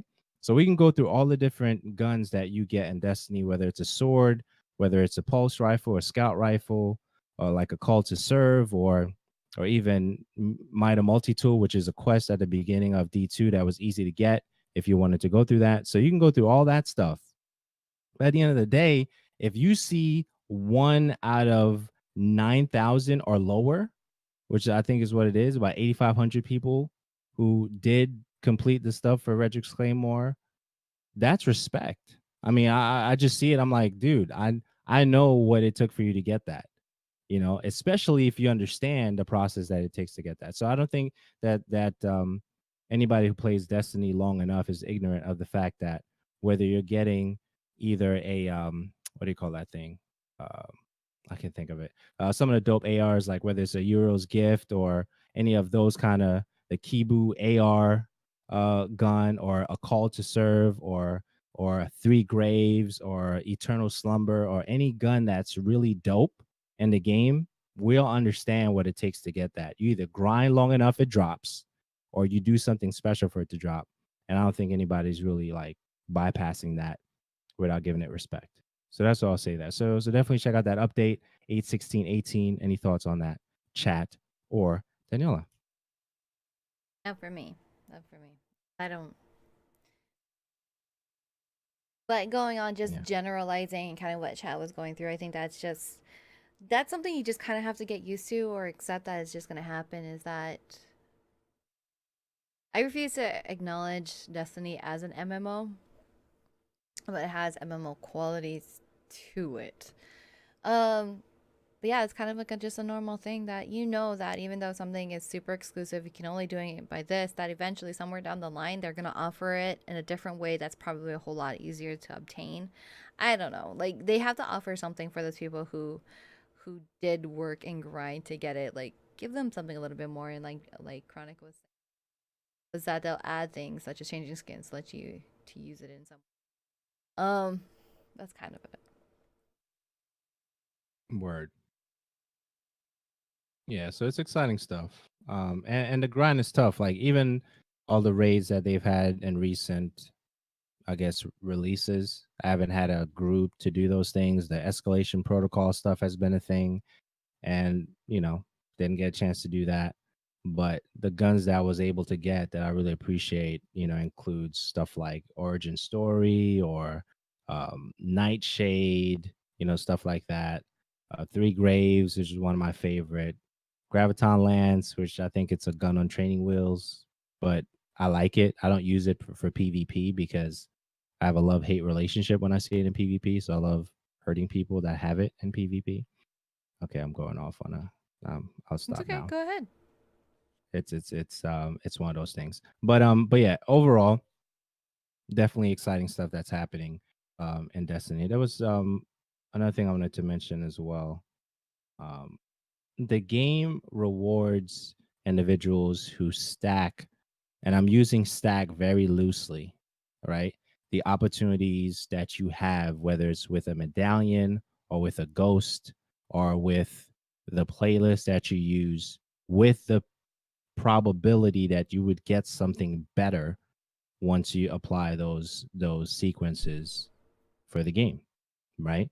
So if you're doing, a particular stage, it would make sense for you to have that's like Destiny 101. I'm not saying that we have 101 people in here. I'm just thinking out loud. It would make sense that you would have the ghost for your crucible, not anything else, or a medallion. Or if you don't have medallion, ask somebody who has one. Maybe that can benefit you, right? Little things like that. And I think that as you play the game according to the stuff that is there for you to enjoy, and applying all the pieces that make sense, that in and of itself is the RPG element that makes Destiny great, because you have ghost options, you have armor options, you know what you have to do for PvP, and there's a community of individuals who love helping individuals just to make those things happen. They're Sherpas, they're those guys and gals that just love helping people with training wheels, like Taco said. That Training kind of a thing. wheels. But yeah, so that's pretty much my rant as it relates to Destiny. Love and hate the game at the same time. So Twitch, we talked a lot about Twitch today. A lot of Did we? Twitch today. Yeah. Yeah, Okay. I it guess we feels like did. it. I guess we did. There's a lot of Twitch today. Next thing on Twitch is Twitch closing communities this fall. I think that's mid-September, according to what I remember reading. Any comments and thoughts on that? Very short lived. I mean, they introduced communities last year, and I mean, we're using communities here. I've used it for my channel, but I guess apparently by statistics, roughly only around 3% of people were found using the communities um, tags, I guess you can call them. Um, I I have like mixed feelings about it because I personally, when I'm looking for to watch, I don't use the tags. I go and look for the game I'm interested in, and I'll randomly go through and find channels. I'll kind of scroll down a bit because the people at the top, you don't need my help getting viewers. Everybody else is down below, and I just go through that way. I'll look for games. I won't necessarily look for communities, but at the same time, I mean, um, it's easier for me right now to go and find other talk shows if I wanted to watch other talk shows by just looking up the tag talk shows. I know our community tag for girl streamers, which is a lot of our members were found, or like they got their audience from people checking that tag. Um, so that's where like I have mixed feelings over it. With the I guess they're switching and using tags now, which I don't know how that's going to make it any better or worse because they're adding tags. And when I think of it, because I don't think they gave an example of how they're implementing it. When I think of tags, I think of like YouTube, how you can put like the tags and list everything that your video may be about. But really, Right. YouTube's algorithm only pays attention to the first three. I mean, let's see, what else? I also think of hashtags, in which I think of Instagram and all those different ways and categories. But I feel like that almost adds to the clutter. And how does it make it different from using the communities? It's something very very weird. But Okay. I I don't know how to feel about it. I mean, the only thing that I do like that they are going to be implementing and changing, which I think is a huge positive, is that they're actually adding categories. They're actually adding 10 new categories, and I don't think we have that listed over here yet. But they're taking away They're taking away the IRL, and let me go. Interesting. Yeah, so I have some theories on that as it relates to the because it's a competitor to YouTube at this point, right? Or yeah, Would I you agree guess you with could that? say that. Yeah. So as when Twitch did or started doing the premiere thing, and I don't know when Facebook started doing the premiere thing, but that seems to be a thing on Facebook as well. It seems like all the options that we have on these main platforms that we can upload to and watch live stuff on have similar features. So even when you upload on Twitch to schedule a premiere or allow the video to be, a regular video you can just go back to and check out, as you said, those tags, you can just put the tags in there with commas, right? Testing out that particular system and activating it, maybe the system is already there, they just haven't activated those keywords to be effective, right? Because if I'm uploading a video to Twitch, which I've been doing recently, this past week, I put the title, I put the description, use the markdown language to put the links in there. After doing that, I get towards the bottom, do the stuff in the description, then I get to the tags. I put the tags in there. If the tags do not mean anything now, maybe once they activate what they're doing mid September, they'll mean something then. So the system probably was already there. I think activating it Twitch wide is going to be interesting. As you mentioned, that they're going to be adding different things, which is going to be cool. Um, that should be cool. And another thing too, like when you're researching some, as I noticed, a lot of individuals that create content on Twitch, it's usually their live content that is emphasized, right? But right, if they're not live, the next thing that's emphasized is the collections category, which most individuals who are creating content on Twitch right now do not have anything in their collection category. Very few. You can do the homework on that because I've been doing it, looking at some of the big streamers that pop up on your suggested, person that you should watch at the time. Most of those partners or high affiliate people do not have anything in the collections. Maybe they'll do something with that. It wouldn't surprise me if archive content is going to become a big thing on Twitch in the next 3 to 6 months. Well, okay. So the highlight videos that you can actually create, the option to tag them on Twitch has been there for several years already. That is how it implements if you're watching somebody's clips or highlights, how it will suggest the next video that you might be interested in. If it's not from the same streamer, it's going to be from however way that they tagged it.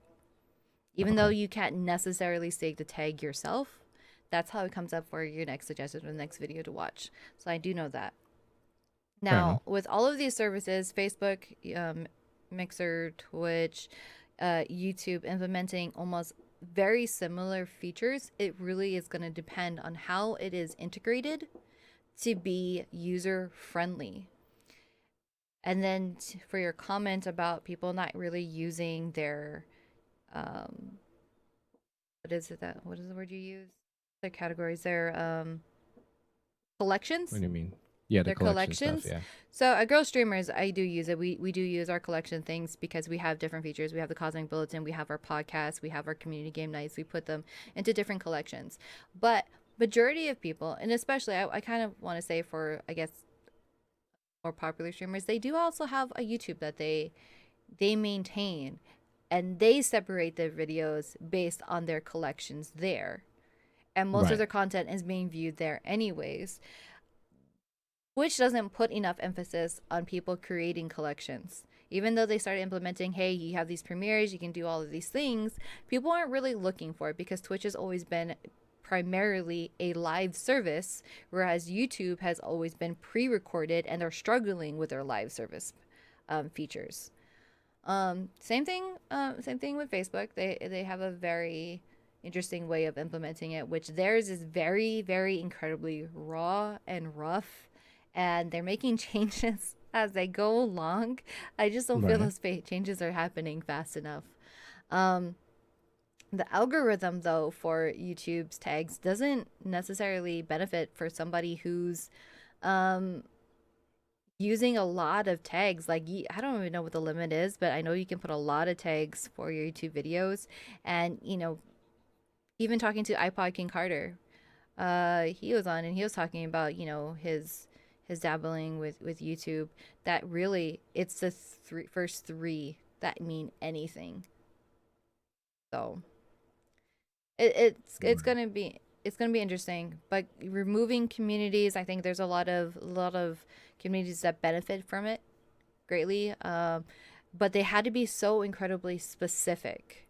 Like you can't have something so broad. Like it had to be something specific. Like, and the thing is like even if you put a variety streamer, you can put variety streamer, but how many streams and how many people in there? It was just as cluttered if you were looking for a game.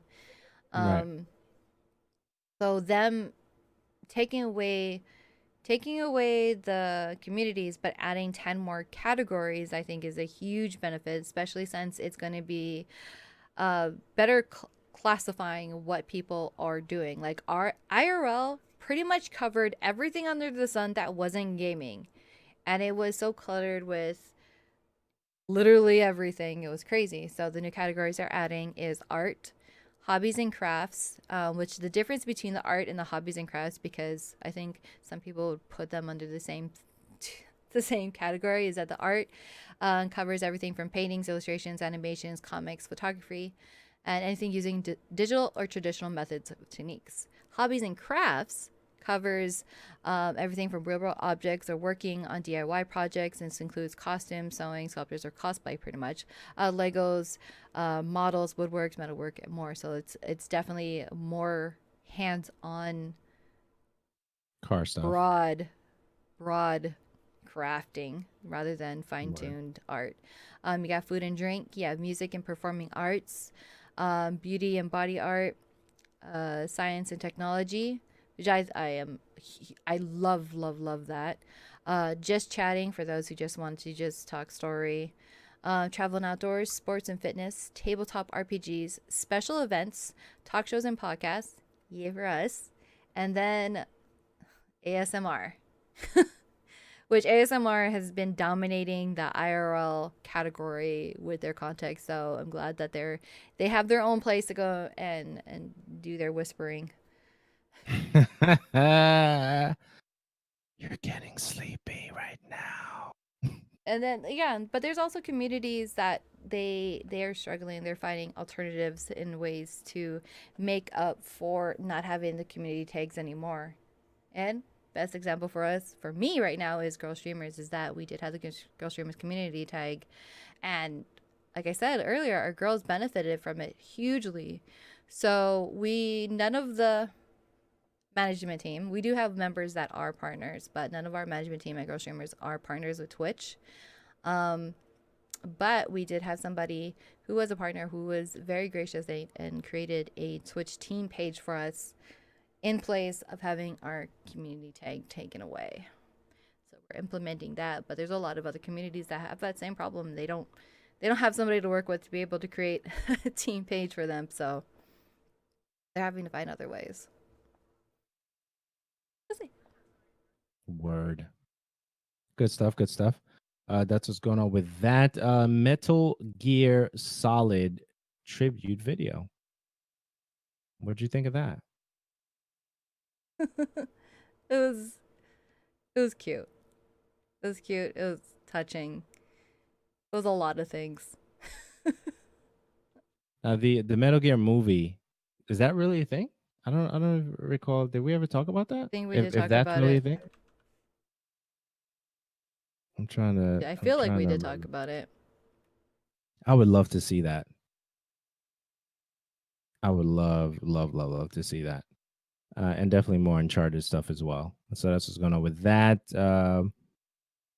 Okay, so Yakuza series creator Toshihiro Nagoshi recently revealed that his franchise was originally pitched to Sony, Microsoft, and Nintendo, Though Sony warmed up to Yakuza, both Microsoft and Nintendo remain firmly against publishing the game on their console platforms. Now, if you've checked out the show in recent months, you know that Yakuza has been a game that I fell in love with, and I really dig what it stands for.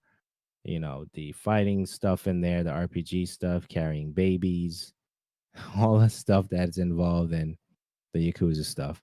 I really dig that. Daniela, I want to hear your thoughts on that. And chat, definitely send your thoughts as well. Why? Why? It's a great Not question, why. isn't it? Not why you want my opinion on it. I can understand why Nintendo would turn it down. I don't understand why Microsoft would. I don't know. Maybe at the time they didn't want to deal with any localization stuff as it relates to Yakuza. I don't know. But now it seems like they're really embracing a lot of third party stuff now. Slowly, very slowly, but I just okay. I just fully understand why just Nintendo wouldn't. I just this just goes to say even games that can be westernized like Yakuza, X wouldn't jump on it. Very very huge missed opportunity for them because Yakuza series is a great series and it's still gonna be a PlayStation exclusive. I can't picture it being any like Hmm. Yeah. opportunity, but great for PlayStation. Word. Fallout 76. Thoughts on that? Cross play support, lack of. Thoughts on that? I don't know. That doesn't make any sense to me. It should have some cross platform play. Uh, but I like how the tag for it says Sony is not as helpful as everyone would like. It's just always Sony. Always Yeah. Sony, So and it's not wanting to play with other people. yeah, it's interesting you say that because I know where what I was reading or looking at. They were saying that Sony made enough comments to be interesting and forgetful at the same time as it relates to the crossplay conversation that surrounded was it Fortnite recently, right? That was a big thing. So there's enough comments on either the PlayStation blog or podcast or wherever they made their comments, just enough to be like, yeah, we're concerned and we're aware of the issues, but that was it.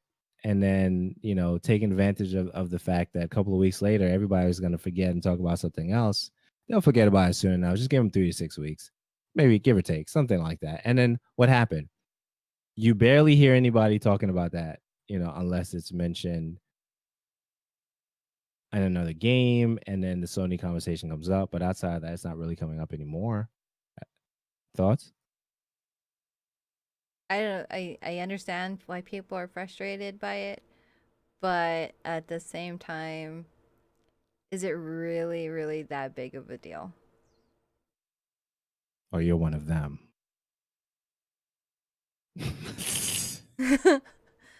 I just never seem to have the popular opinion on things. Just never on anything. I just don't see it's a big deal. Maybe it's because I play PC, so I'm like, whatever. Maybe. No, I just don't see it as a big deal. Now, why it can't. It's always Sony's fault, anyways. But do you really want to play? Is it really that important to be able to play with people on PC? Or as far as Fallout goes. Well, not big on Fallout, so that's not affecting me in that regard. But if it was like a game I play on a regular basis, then I'd be concerned. I'd be emotionally invested in that, but I don't think I am as it relates to Fallout. Fallout is cool. I think it's dope, but it's just not my game. Okay, so if Fallout since okay, what is the chat? How do you feel about it? But I mean, it's gonna be available. So Fallout's gonna be available on PlayStation 4 and Xbox. So it'd be just because that PlayStation isn't being open about having that crossplay, why can't they just partner with Xbox and Xbox only and have only crossplay between that? Hmm.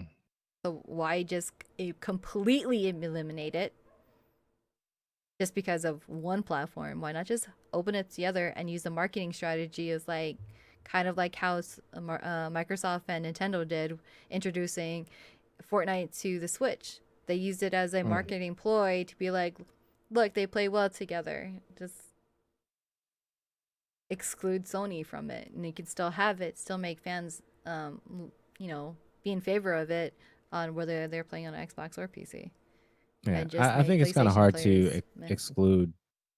It's kind of hard to exclude Sony from a lot of things because they're such a big player in a lot of things, and I think that because they're a leader, quote unquote, and a lot of things that they're doing, whether it's the console sales and just doing well with first party titles and all the different things that they have going on for them, you would think that they'd be setting the example with certain things as it relates to gaming and making the world more connected as it relates to how we play games. But it seems like they're concerned about other things, like what a business is, and it's there to make money. And Sony is a business. And I think that when you leave that part out of it, you get lost in all the other conversations that are taking place about, yeah, this is what we want, this is what we want. Well, that's great, that's what you want, but you're not running the company. Okay, so now the company is going to make the best decisions for them as it relates to those things that you think you want, but you don't see how those dollars and cents add up for them. And I think that's really what it boils down to.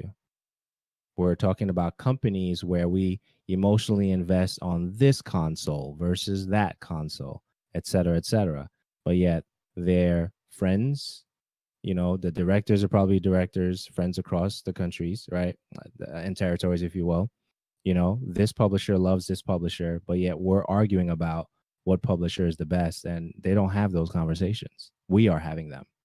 Not we here, but gamers are having those conversations about solely putting a tattoo of Xbox or PlayStation on your arm, but that's not the way the conversations are taking place on the higher level. So, Well, okay, yeah. That's why it doesn't bother me that, PlayStation's going to do this. Because I see and recognize that it is company and they got to make their money. And even if everybody's going to be like, oh, they're money hungry, this is all they care about. Well, when you run your own business, that's what you're going to care about too, because that's how you want to stay in business. But to appease and your fans and people who are going to be buying your game, again, just like, well, PlayStation doesn't want to participate, do the crossplay with Xbox only, market it that way, because I feel that even though that Sony is this huge company and they're there to make the money and they're Asian, they're very stubborn like me. I understand. They're not gonna give, but if you keep pushing them and showing them, look, because of you have your fan base, you have your consumers upset, disgruntled, to the point where like they'll debate if they want to buy a game on your platform and they'll go to your competitor.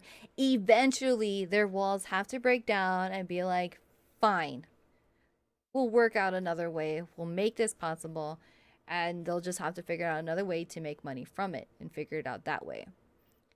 You just keep doing it. There's just no reason that I can see to completely remove the crossplay if Xbox is willing. word. Good stuff. Definitely good stuff today. Uh, where are we at? Oh yeah, Battlefield 5. Battlefield 5 official Gamescom trailer, devastation of Rotterdam. So that was a thing. You know what? I love Battlefield trailers. Okay. I don't know what it is. Could be the explosions, could be the gunplay. I don't know what it is about Battlefield trailers, but they are amazing. Okay. So then you leave the trailer, you play the games. And when I'm playing the game, half of the time, I don't even know if I'm aiming at the guy in front of me or the guy like yours out. Okay. You have that. Okay, but when it comes to the lighting and the vast stage that you're playing on at the time and what Battlefield is, it's really, really dope. But I can't get into it, man. Like I can't I can't get into the Battlefield like the super Battlefield people. I don't know what it is. But the trailer is really, really dope. Daniela, let me know what you thought. I think it looks promising and like a lot of fun. That's what I think. I'm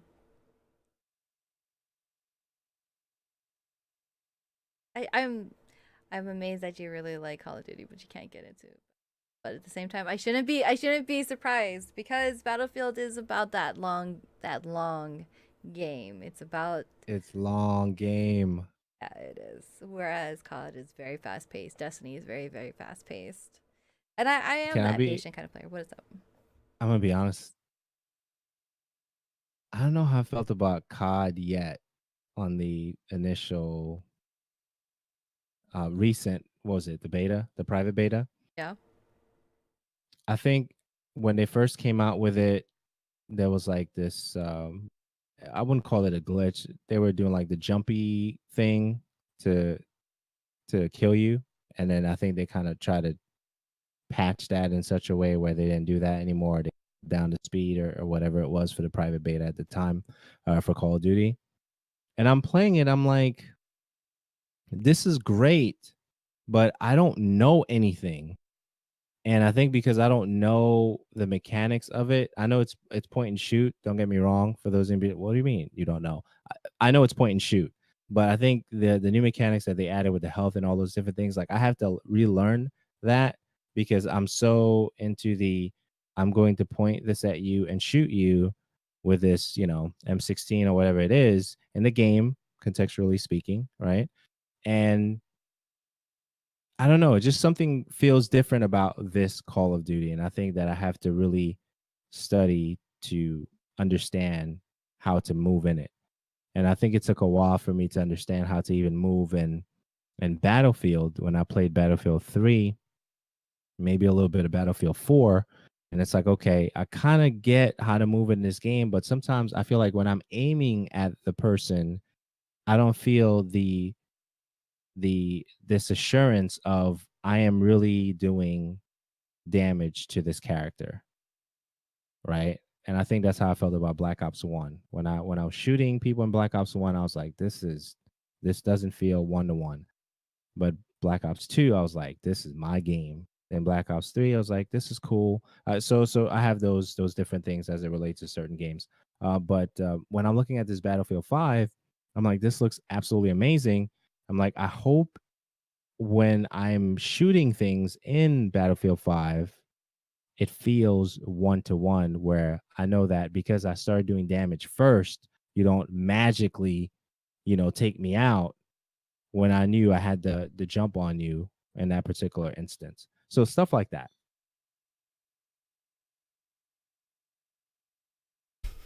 You look super deep in thought right after that statement. Like, is that what I wanted to say? Yeah, it's crazy when it comes to those things. I'm just we are talking about it. We'll bring it back up. Yeah. So that's what's going on with that. Timesplitters was an amazing series back in the day. They're considering returning that series back to us, the gamers, those who love to play games. I really enjoyed Timesplitters. It may be in the works, and the fact that they're even bringing up the conversation again, I'm excited. Daniela, your thoughts?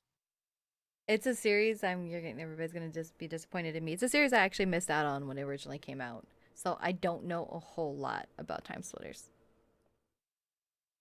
It's fun and wacky and colorful, and yeah, it's really, really cool. I would say check out some vids on YouTube, and you'll know instantly if you like it or not. That's the easiest way to do that. Black Ops 4. Again. Again. Black Ops. Okay, so Battle Royale beta, that's going to be September 10th.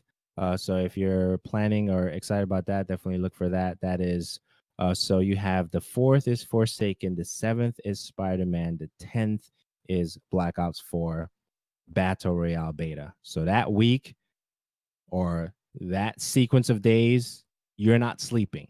Okay. So don't even try. Okay. Because it's going to be so many things going on for that. Thoughts on the battlefield, the battle royale for Black Ops? I want to know how it's going to compare between the two. What they're going to be offering that's different because Fortnite is so far ahead in owning the battle royale genre. I mean, it is very cluttered and there's a lot of battle royales coming out. There's a couple that I'm playing that are they're under Oh, NDA, I so just I remembered. can't say which ones they are. But but I am playing some like in the background, and they're gonna be coming out. And as much as I am enjoying them, um, I don't know how well they're gonna be received, just because Fortnite is just so ahead of the game. They have dominating it. That any game I feel that comes out that offers it, good luck to them. Even COD and even Battlefield. But the thing is with COD and Battlefield is that there's more to them. They have a campaign. They have other multiplayer options. They're not just a battle royale game. So even if it does not work out for them, they still have all these other things to fall back on. Right. But I think for me to fully cement what I think about the COD beta, because I did play a little bit of it, it was okay. I had a little bit of fun. It was very different, especially the whole self healing thing. Always having to remember to heal myself. Um, so definitely gonna try out and see what they have to offer for the Battle Royale beta. That's right around the corner as well too. Then I think that will cement if our household will have a copy of it in our house. Because then, like the beta itself was okay. Mm, If I want to spend money on it, interesting. Spider Man played them both. You have to. Good. Oh, you Don't. mean with the doggy? That was the one with, right? I think it was Ghost. All right. A couple of things. I added one thing because I think it's a conversation that we should have before it gets to be the norm to some degree. Um, no, first you, then we're gonna talk about the other things. Okay, so not tonight, Mm. Daniela. Not Talk to me tonight. about that. I like the whole change of pace of things. Not tonight is a very amazing story that teaches me about history. So I know I'm one of those people in the world that doesn't pay as close attention to what's happening around the world as I probably should. That's probably a very selfish thing for me to think and to say about, but it's true. There's a lot of things that happen in the world that I don't know about that I'm sorry. Don't ask DJ about news. Thanks.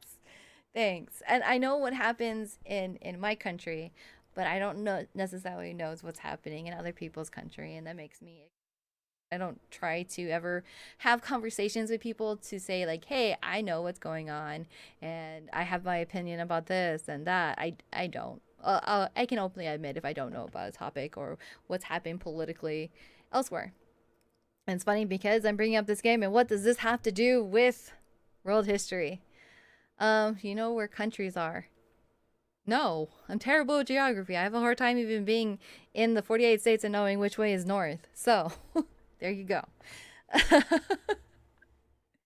But this one teaches, this is about not tonight. is very, very similar to that. If you'll see it, the gameplay is very similar to Papers, Please, not from the same studio. It's very eerily similar to Papers, Please, but this comes from Panic Room. And okay, hold on. Before I even continue on, I had like my whole notes up here, and then it just decided to go and disappear on me, and I accidentally closed it. No problem. Miss TJ is getting So, her notes. my notes.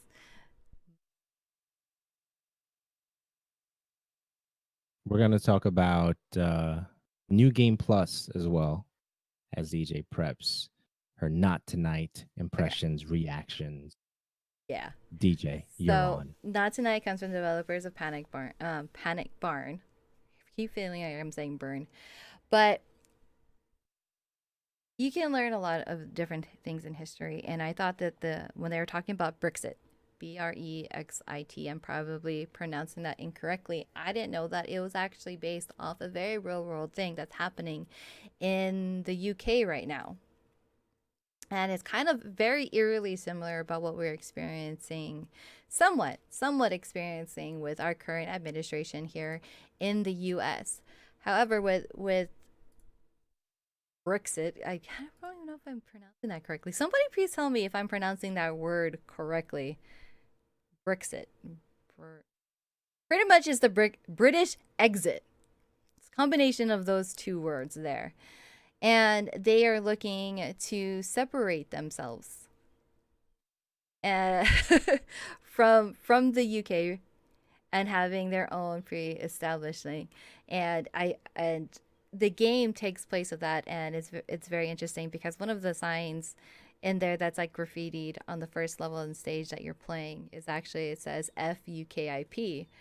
And I just didn't know that this is all real world things that are happening. And what Not Tonight does is shows you what it could possibly be in a very far right movement of what's happening in Britain and UK, and how they want to separate it and become their own standalone uh, state separate from Europe. And it's eerily similar to what we're establishing it, because in Not Tonight you play as a bouncer. And sure, that sounds like how can you make the similarity? So you're working these different venues, and based off of checking IDs, you're not only just seeing if people can get in, if as long as they're of age, their IDs are they're not expired, but you're also looking at their country flags and where they were issued, if they're French, if they're Spanish, or if they're of European heritage, and you're accepting and denying people into those clubs based off of that. And the character that you're playing is of a European heritage, but it was also established that if you do not have two generations worth, or you were basically going to be banned from the country, and you're trying to stay in because this is where you have been. So you're living in what I feel is like this internment apartment, trying to earn your way to stay there. And you have this security officer, Jup, who comes in and periodically checks you. It's like Big Brother is watching. And it's like this government entity that's making sure that you stay within whatever is legal and doing your job and paying to stay in the country, while also banning and preventing people from joining a nightclub. And he makes things, as you progress in the game, he makes things harder for you to stay, and it makes it kind of legally binding. So not legally binding, but legally harder to stay where you are, to stay in your home. So you're making to do, while you're working your shifts, you're making questionable choices about, okay, I have this option to sell these drugs. Do I want to take that so I can make a little extra so I can pay off the security officer so I can stay in the country? There's a whole lot more into that, and unlike Papers, Please, in which you're working border patrol and you're checking, passports for this foreign country, it's very eerily similar gameplay mechanics, but you're working a nightclub, and in one case you're working a wall because you're trying to appease to the government that, oh, I am a good citizen, I can stay. But then there's also a resistance who's against this separation, who's trying to break it down and think it's absolutely ridiculous. And you kind of can choose, do I want to stick with the law and struggle with this, or do I want to help the resistance and break out of it? It's just, it just blows my mind. And because of that, somebody mentioned to me, it's like, oh, this is very, like, as I was playing it, like, this is what's happening, in the UK right now. And I'm like, are you serious right now? And I had to go and do the history on it because, like I said, I know what happens in my country. I don't necessarily know what happens in any other country or what's happening across the world there. So to be educated on something I don't know about from a video game that I'm actually super enjoying, I think that's what's the beauty of video games, is that it can teach you somewhat of this. And it's obvious that the developers here are very huge fans of what's happening right now. And I learned a whole new word. I heard like this whole thing behind it.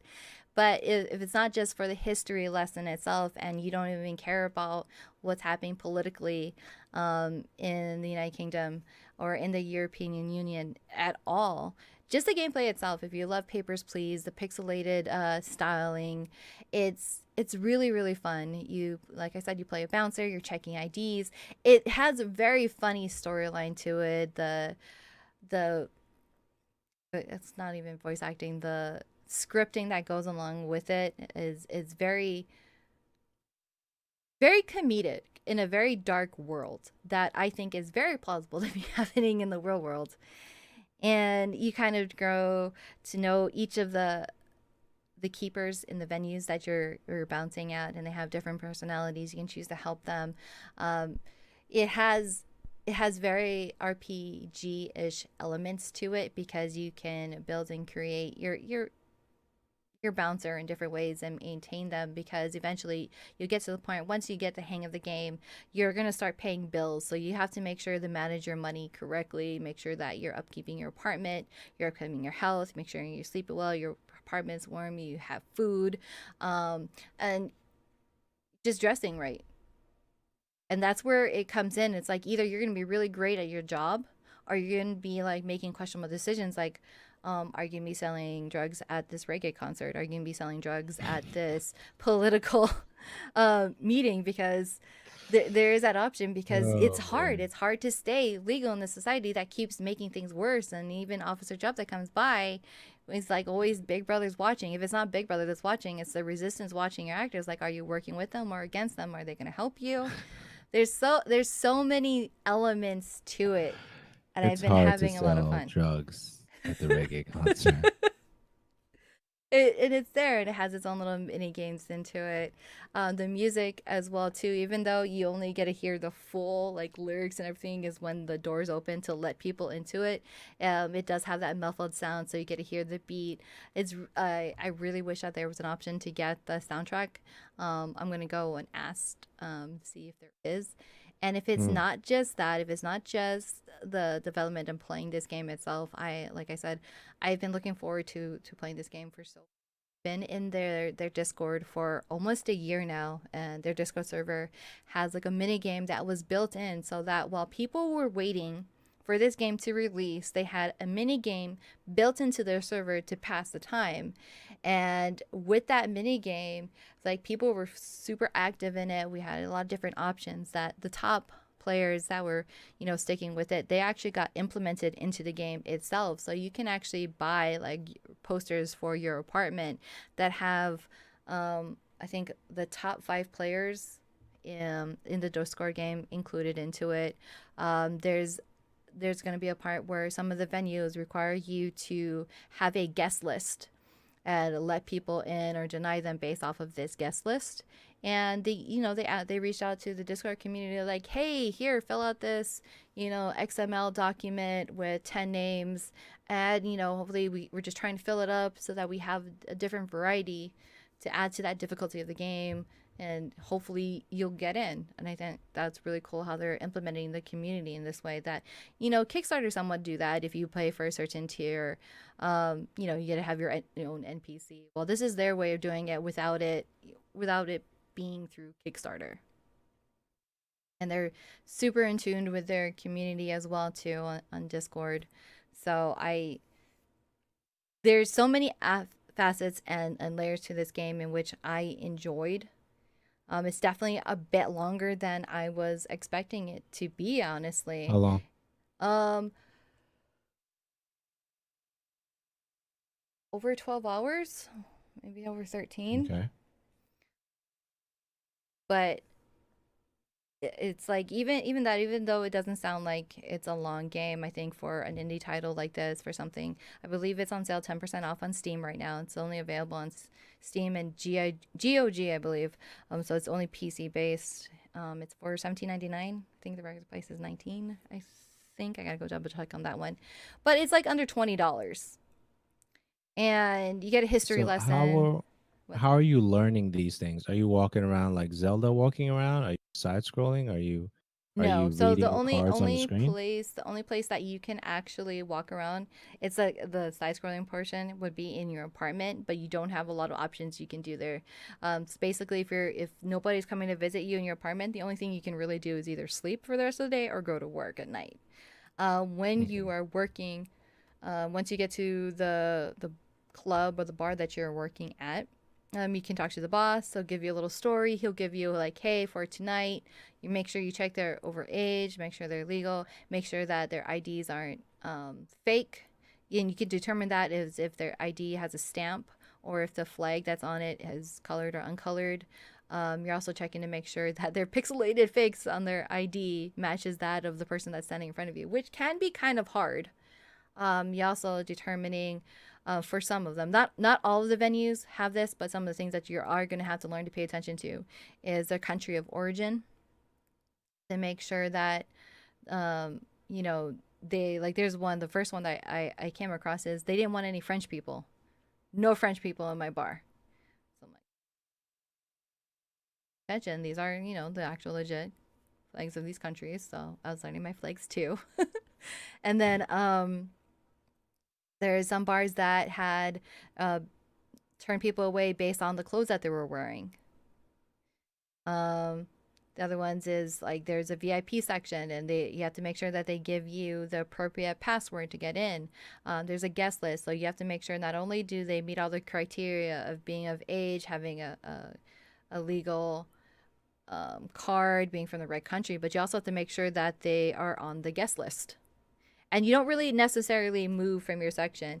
Like if anything, it's like the main line, the guest room line, and the VIP line are kind of three separate sections, but you're not really moving a whole lot to get to each one.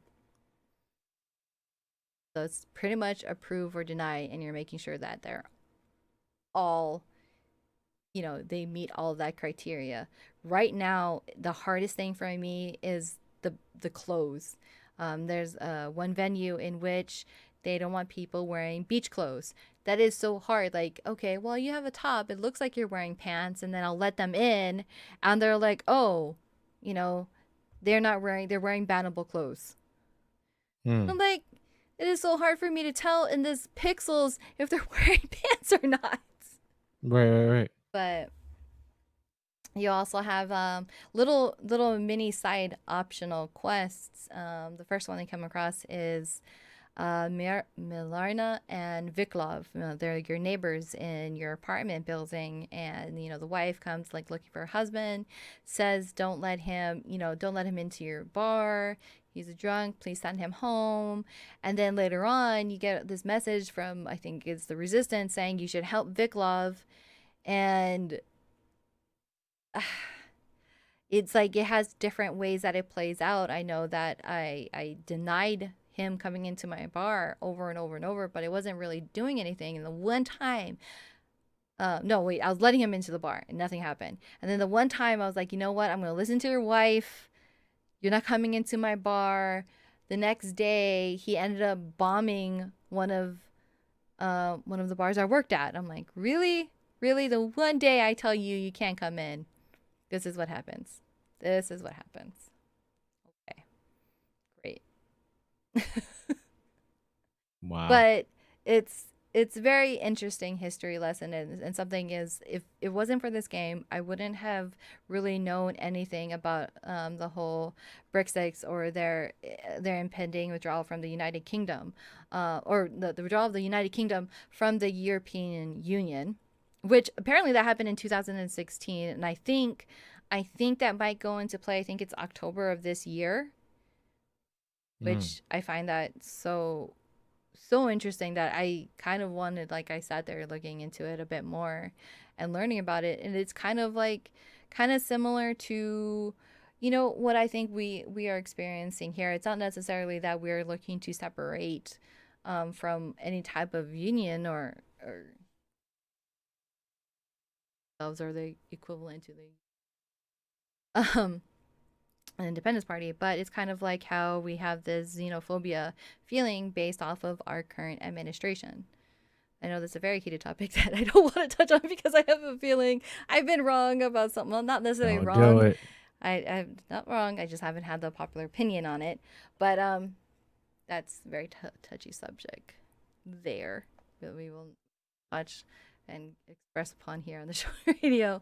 But it's a very scary thought that can be very real, and it has some truth behind it. That and that was probably a very fully loaded review of Not Tonight that I don't think anybody was fully thinking that would happen. That's all good. But to sum it all up, if you really did enjoy um, Papers, Please, even though it's from a different developer, this is a very time management RPG game that you would probably really, really enjoy. Very much worth the $20 that it's less than. I know it's less than $20, but it's under $20. You have at the very least 12 hours of actual gameplay into, possibly more. I am going to play through it and make some different choices on some of the things that I did do and improve upon that. But it's fun, it's enjoyable, and I seriously cannot recommend it enough. Especially just for that history lesson alone. I that is literally my favorite thing, is to learn about this and something I didn't know about. And then to have it be a game that I actually enjoy, that's a huge plus. Very cool. If I had to give it a rating, if I had to put it on a 10-star rating, let's put it on a 10-star, I give it like an 8.5 out of 10. That's pretty high. Yeah, I really, really enjoyed it. Wow. That's pretty high. 8.5 is pretty high. So, all right. So I want to talk to you about this thing because I'm seeing this resurgence of replaying games, specifically campaign games. This is something that's been around for a very, very long time. I think it's probably going to go back 2005, 6, or 7, somewhere around there. Maybe just before YouTube, a little bit during YouTube when YouTube first came out. This thing that is called what we're calling New Game Plus. I mean, there's different names for some have called it replay, some have called it challenge mode, and now we're seeing this new wave of bigger titles, which I'm sure is going to trickle down to other titles as well, that are adding this mode. Okay, one of the recent ones we saw was God of War. Couple of days later, I think it was Tomb Raider, right? That added a new game plus mode, or announced that they're going to be adding it in the coming Tomb Raider. One of those, if I remember correctly, just glancing through the internet. Is this the new thing? I know DLC was a thing, still a thing to some degree. Different types of DLCs are changing when the way Destiny's going to be doing their next um, mini releases that you're going to be subscribing to. Then the subscription model became huge, right? We went from the rental stuff to the subscription model that we're all into right now. And then New Game Plus, as I mentioned when I first started this, um, thought process is a resurgence of things that we've seen previous titles. So, what are your thoughts on? I know how you felt about God of War, but I definitely want you to elaborate on this a little bit more. These games releasing this replay mode or more difficult mode to their game. I think it's something that's much needed, but I think it's a bit older than that because I think the first game that I ever played that had a feature that I don't think it was called New Game Plus, or was it called? I don't remember what it was, but it's the feature of where you start up a whole new game and then you have other features that made the game harder or wasn't available in the first time through, and that was Chrono Trigger. Chrono Trigger came out in like 95. midnight. Yeah, there you go. Right. That was yeah. I said 2005 to say YouTube. So that was, I guess, when I recognized it as a thing. So 95, Chrono Trigger. Go ahead. But like I think for the single player games to add the replayability, it's much needed. Because even Resident Evil 2, I think it was, you can start unlocking different characters, different skins. You can even play as Tofu. So it adds that whole like if you're so good at this game, here's this extra challenge to you. And people like that extra challenge, especially if it's a game in a series that they really super enjoy. It keeps them sticking around and getting more value out of the game. I don't feel it should be like paid DLC for it. I think natively it should just be offered in the game period, especially if it's a single player. Um I like the whole resurgence of it in new games. Even Dead Cells. Dead Cells even has like that little feature. I didn't beat it yet. My boyfriend did. I don't exactly know what they called it. It is just hard mode. And they made the difficulty a bit more, but it's a nice challenge. It adds to it. Adds to it like, hey, once you've like mastered going through this, let's let's see what your skills are really like and add to it. It doesn't force you to do it, but you can. Yeah. But I think it's something if the game has multiplayer, I guess it's debatable if it really needs that option. If it's there, great. Single players 100% believe it should be implemented, period. Because you want to offer more for what people are buying. I mean, I just don't think it should be a paid thing. It's just to keep people in the longer run. If you can play one game through, if you pay $60 to play a game that took you 30 hours to play, what are you gonna do after that? Okay, it's done. Maybe you might have DLC, maybe you won't. But to have that option to play through it again and that 30 hours turned into 60 or another 60 hours on top of it because it's harder. It's a new Right. way that your enemies are adapting or changing, or certain, you know, med kits or herbs are now located in different areas or they're less frequently come across, just to really push your limits to see how well you are. I think that's You know what awesome. game? You know what game I really liked that did something similar to this? What is that? And it's kind of interesting that we missed it by a couple of minutes that went since it came out.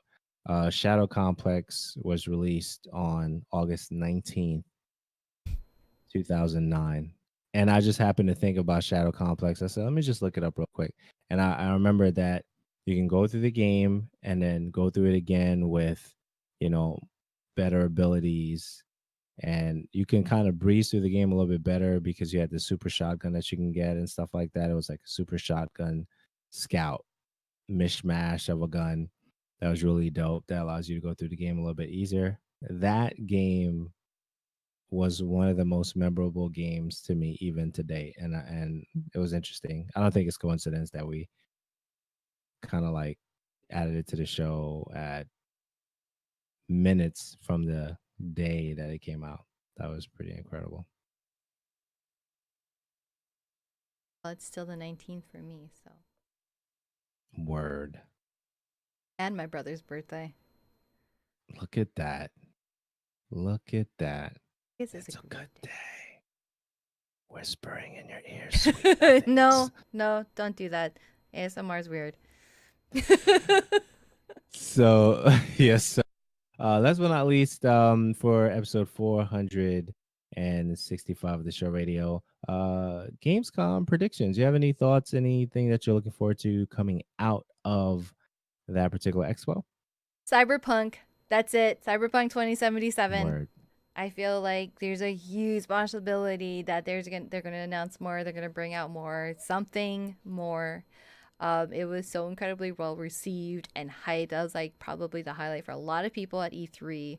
Um, Maybe not as many people know like publicly about Gamescom, but that is a really huge venue as well too in convention. A lot of great things come out of Absolutely. it. So I feel like there has to be something about Cyberpunk coming out of there, especially since Gamescom is so much closer for them. Right. um, so that's a little bit closer to it being their home territory. Um, what else? I guess I'm trying to Nothing think from of Skull and games. Bones? Yeah, Skull and Bones for sure. I'm really hoping for a lot more from that. The other game I was thinking about was Call of Cthulhu. Um, yeah, I think that's That rounds it off, right? kind of does. I mean, I guess if they do hardware stuff, would they do hardware stuff? Hardware announcement at Gamescom? I guess they would, right? Something, even if a little bit of a teaser. Because the I only thing, don't know. if it came down to hardware stuff, an announcement, then I would see Nvidia coming out with their 2000 series or whatever number series it is. I think it's 2000. Yeah. I think at the Nvidia, if there is going to be something as far as tech wise and hardware that makes an announcement or even of a teaser, it would be from them. Okay. Fair enough. But I think those are my PC stuff. those top three games. Yeah.